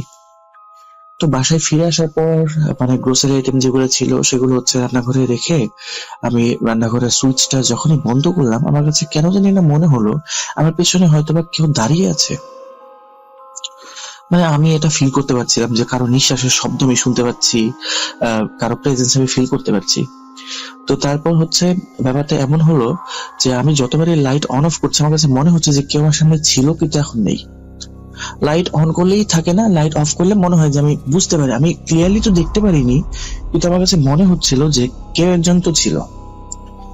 তো আমি বেশ ঘাবড়ে যাই, ঘাবড়ে গিয়ে হচ্ছে রান্নাঘরের লাইটটা বন্ধ করি এবং হচ্ছে আমার রুমে আসার সময় করিডোর যেটা ছিল সেটার লাইটটা অফ করে দিই। অফ করে রুমের মধ্যে এসে একটু শুয়ে পড়ি, কারণ আমি চিন্তা করি আমি যেহেতু মানে মার্কেট থেকে এসেছি, আমার মাথা প্রচন্ড ব্যথা করছে আর হচ্ছে আমার শরীরে বেশ বেশ ক্লান্তি আছে জন্য হয়তো আমি এরকম কিছু দেখছি। তো আমি আমার রুমে এসে শুয়ে পড়ি। তো রুমে এসে শোয়ার কিছুক্ষণ পর হচ্ছে হুট করে আমার রুমে যে আমরা হচ্ছে ঘুমানোর সময় একটা ছোট্ট একটা ল্যাম্প জ্বালিয়ে ঘুমাতাম। তো হুট করে ল্যাম্পটা নিভে যায়। ল্যাম্পটা নিভে যাওয়ার পর আমার হচ্ছে চোখ খুলে যখন দেখি ল্যাম্প নিভে আছে, তখন মনে হচ্ছে রুমের মধ্যে কিছু একটা শব্দ হচ্ছে, খচখচ খচখচ একটা শব্দ হচ্ছে। আর হচ্ছে আমার বিছানার চারপাশে আমার মনে হচ্ছে যে কেউ ঘুরঘুর করছে। তো আমি দ্রুত ঘুম থেকে উঠে দেখি যে বিদ্যুৎ চলে গিয়েছে, তাই হচ্ছে মোবাইলের ফ্ল্যাশ লাইটটা যখন জ্বালালাম, মানে আমার মুখ দিয়ে মানে কোনো শব্দই বের হলো না। আমি দেখলাম আমার চেহারার মতো একজন আমারই সামনে বসে আছে। আসলে আমার চেহারা বললে ভুল হবে, এটা হচ্ছে আমার বোনের চেহারা বলতে পারি। আমার বোনের গালের পাশে একটা তিল ছিল, সেই অবয়ব যেটা আমি দেখলাম সেটারও গালের পাশে একটা তিল ছিল। তো আমি এই কারণে আমার বোনের কথা বললাম যে যদিও আমাদের দুজনের চেহারা তো একই, কিন্তু এটা হচ্ছিল আমাদের দুজনের একটা চিহ্ন, একজন একজনকে চেনার জন্য। তো ওই চিহ্নটা ওটার মধ্যে ছিল। ওটা চেহারা আমার বোনের মতো হলেও ওটার চেহারা ছিল খুবই ভয়ঙ্কর। তার চোখ দুটো ছিল একদম লাল, তার চোখের চারপাশে যে মানে কোটরটা আছে সেটা একদম কালো ছিল, তার ঠোঁট গুলো ছিল কালো, আর তার কানগুলো ছিল বেশ লম্বা লম্বা টাইপের, হাতের নখ গুলো ছিল বেশ বড় বড়, খুব সুচালো টাইপের। তাকে দেখে আমি ভয়ে এক লাফ দিয়ে বিছানা থেকে উঠে যাই, উঠে চিল্লাচিল্লি শুরু করি। তখন হুট করে দেখি আমার রুমে আমার শাশুড়ি চলে আসলেন। আমি ঘড়ির দিকে তাকিয়ে দেখি তখন রাতে 9:30 বাজে। আমি তার মানে প্রায় 1 ঘন্টা মতো ঘুমিয়েছি। তো শাশুড়ি আম্মা এসে আমাকে জিজ্ঞেস করেন কি হয়েছে। আমি ওনাকে সবকিছু খুলে বলি, কিন্তু তিনি বলেন আমি হয়তোবা কোনো ভয়ঙ্কর স্বপ্ন দেখেছি, তাই হয়তোবা এমন হচ্ছে। আমিও তার কথা মেনে নিই, কারণ এছাড়া তো আর কিছু হতেই পারে না। এরপর আমি মানে এই সমস্যাগুলো আরো বেশি দেখতে শুরু করলাম। প্রায় দিনই মনে হতো, প্রায় দিনই না আসলে এটা হচ্ছে রেগুলারই মনে হতো যে আমি যেখানে আছি আমার চারপাশে অনেক ছায়া ঘুরঘুর করছে, এবং ব্যাপারগুলো এমন না যে ছায়াগুলো নিজেকে হাইড করার চেষ্টা করছে, ওরা আমাকে দেখেই ঘুরঘুর করছে। মানে আমি একদিকে তাকিয়ে আছি, আমি দেখলাম যে কোনো একটা ছায়া হেঁটে হেঁটে মানে এক সাইড থেকে আরেক সাইডে চলে যাচ্ছে। মানে আমি দেখতে পাচ্ছি জিনিসগুলো। মানে আমি সবসময় শুনেছি যে এগুলো হচ্ছে নিজেদেরকে আড়াল করে রাখার চেষ্টা করে, কিন্তু আমার সামনে কেন জানি তারা বারবার আসতো। তা আমি যখন এগুলো হচ্ছে আমার পরিবারের লোকজনকে বললাম, তারা সবাই আমাকে বলতো যে এটা হয়তো আমার মনের ভুল। কিন্তু আমি মানে শিওরই ছিলাম যেটা আমার মনের ভুল হতেই পারে না। মনের ভুল একবার হবে, দুইবার হবে, তিনবার হবে, এতবার কিভাবে হবে? তো একদিন রাতে বেলা আমরা ঘুমাচ্ছি, হুট করে আমার ছেলের রুম থেকে তার চিৎকারের শব্দ পেয়ে আমরা সেখানে যাই। আমি সেখানে গিয়ে দেখি সে বিছানায় শোয়া অবস্থায় হাত পা ছোড়াছুড়ি করছে, প্রচন্ড চিৎকার করছে। আমি তাকে কোনো রকমে কোলে তুলে নেই, শান্ত করি, শান্ত করার পর জিজ্ঞেস করি যে বাবা কি হয়েছে, তুমি এরকম করছো কেন? তখন সে আমাকে বলল, আম্মু আমি কিছুক্ষণ আগে বাথরুমে গিয়েছিলাম, তো বাথরুমে গিয়ে যখন আমি বাথরুমের টেপটা অন করলাম, মনে হলো যে কেউ আমার সাথে সাথে টেপটা অন করলো, আমি একটা ছায়া দেখতে পেলাম। এরপর আমি যখন মানে ফ্রেশ হচ্ছিলাম, মানে মুখ ধুচ্ছিলাম, হুট করে টেপটা বন্ধ হয়ে যায়। আমি আবার দেখি যে কারো একটা হাত সেই টেপের সুইচের উপর থেকে সরে গেল। এরকম দেখে আমি ভয়ে ওয়াশরুম থেকে যখনই বের হতে যাচ্ছি, তখন বাইরে থেকে বাথরুমের দরজাটাকে যেন বন্ধ করে দিল। আমি ওই ধাক্কি করার পর দরজাটা কিছুক্ষণ পর খুললো। খোলার পর আমি যখন রুমে আসলাম, তখন দেখি যে আমারই মতো কেউ একজন আমার বেডে শুয়ে আছে। তো আমি ভয়ে আর বিছানায় শুতে পারিনি। বিছানায় না শুনে কিছুক্ষণ দাঁড়িয়েছিলাম চোখ বন্ধ করে। আমার বাথরুমে ঢুকে চোখে পানি দিয়ে আসি, এসে দেখি কিছু নেই। তারপর আমি আমার মতো শুয়ে পড়ি। শুয়ে পড়ে কিছুক্ষণ পর আমি দেখি যে আমার চাদরটা ধরে কে জানি টান দিল। আমি যখনই চোখ খুলি দেখি যে আমার চোখের সামনেই উপর থেকে কে একজন ঝুলছে, যার চেহারা দেখতে আমার মতো। তাই আমি এরকম চিৎকার করছিলাম। তখন আমি আমার হাজবেন্ডকে বলি যে দেখো, আমি তোমাদেরকে বারবার বলতাম যে আমি ছায়া দেখি, এখন তোমার ছেলেও বলছে, এখন কি তোমার বিশ্বাস হলো? তুমি তো সবকিছুই হচ্ছে উড়িয়ে দাও। এখানে একটা কথা বলতে হয়তো ভুলে গিয়েছিলাম, সেটা হচ্ছে এই সমস্ত সমস্যা যখন থেকে শুরু হয়, তখন থেকে আমার হাজবেন্ডের সাথে আমার সম্পর্ক বেশ খারাপ হয়ে যায়। সে বিনা কোনো কারণে আমার সাথে ঝগড়া করতো, আমাকে দেখতে পারতো না, আমাকে সহ্য করতে পারতো না খুব একটা। তো এই সমস্ত সমস্যার কারণে সেও বেশ ফেড আপ হয়ে যায়। এবং হচ্ছে আমার শাশুড়ি আমাকে বলে, আম্মু তুমি দেখো তো, আমার কাছে মনে হচ্ছে এটা কোনো মানে শারীরিক সমস্যা না বা কারো মানসিক সমস্যা না, এটা কোনো মানে প্যারানর্মাল সমস্যা হতে পারে।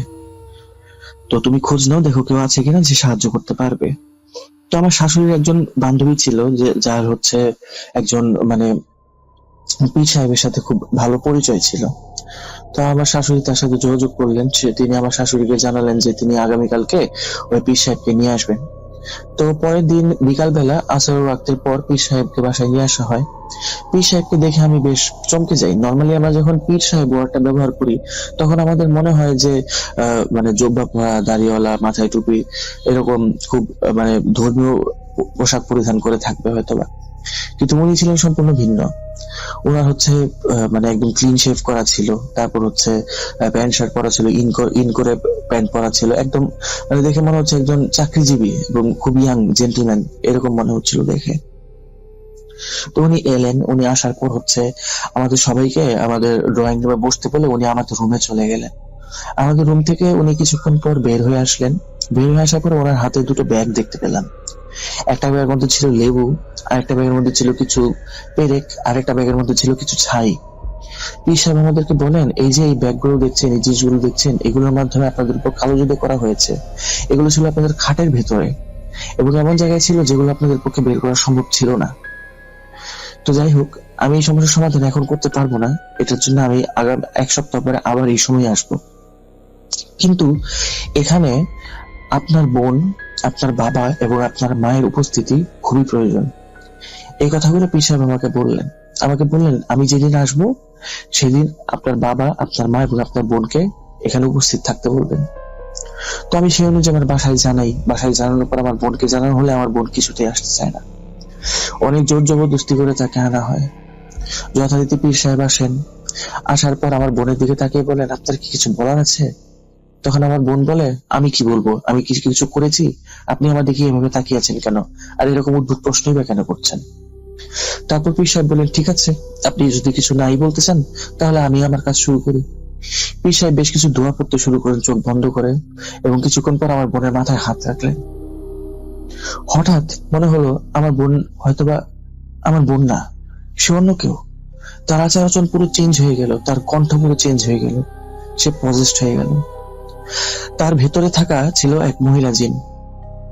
সেই মহিলা জিন আমার বোনের সমস্ত কুকীর্তি আমাদের সামনে তুলে ধরলো। কিভাবে সে আমাদের উপর কালো জাদু করলো, কি কি করলো, সেই সমস্ত সবকিছু সে আমাদেরকে বললো। এই জিনিসগুলো আমি ঘটনার মধ্যে বলতে চাচ্ছি না, কারণ অনেকে এগুলো দেখে উৎসাহিত হয়, এগুলো শুনে উৎসাহিত হয়, তাই আমি প্রসেসটা ইগনোর করলাম। সবকিছু যখন আমরা জানতে পারলাম, তখন আমার বাবা মা আমি দেখতে পেলাম যে লজ্জায় তাদের মাথা নিচু হয়ে আছে। কোন রকমে তারা উঠে আমার বোনের যখন স্বাভাবিক হয়ে যায়, তখন তাকে নিয়ে বাড়ি চলে যায়। বাড়ি চলে যাওয়ার পর আমার আর সাহস হচ্ছিল না যে আমি আমার বোনকে ফোন দিই বা আমার বাবা মার সাথে একটু কথা বলি। আমি নিজেই খুব বেশি শক্ট হয়ে গিয়েছিলাম। আমার বিশ্বাসই হচ্ছিল না যে আমার নিজের আপন বোন এতটুকু হিংসার বশবর্তী হতে পারে যে আমাকে মেরে পর্যন্ত ফেলার জন্য সে কালো জাদু করলো।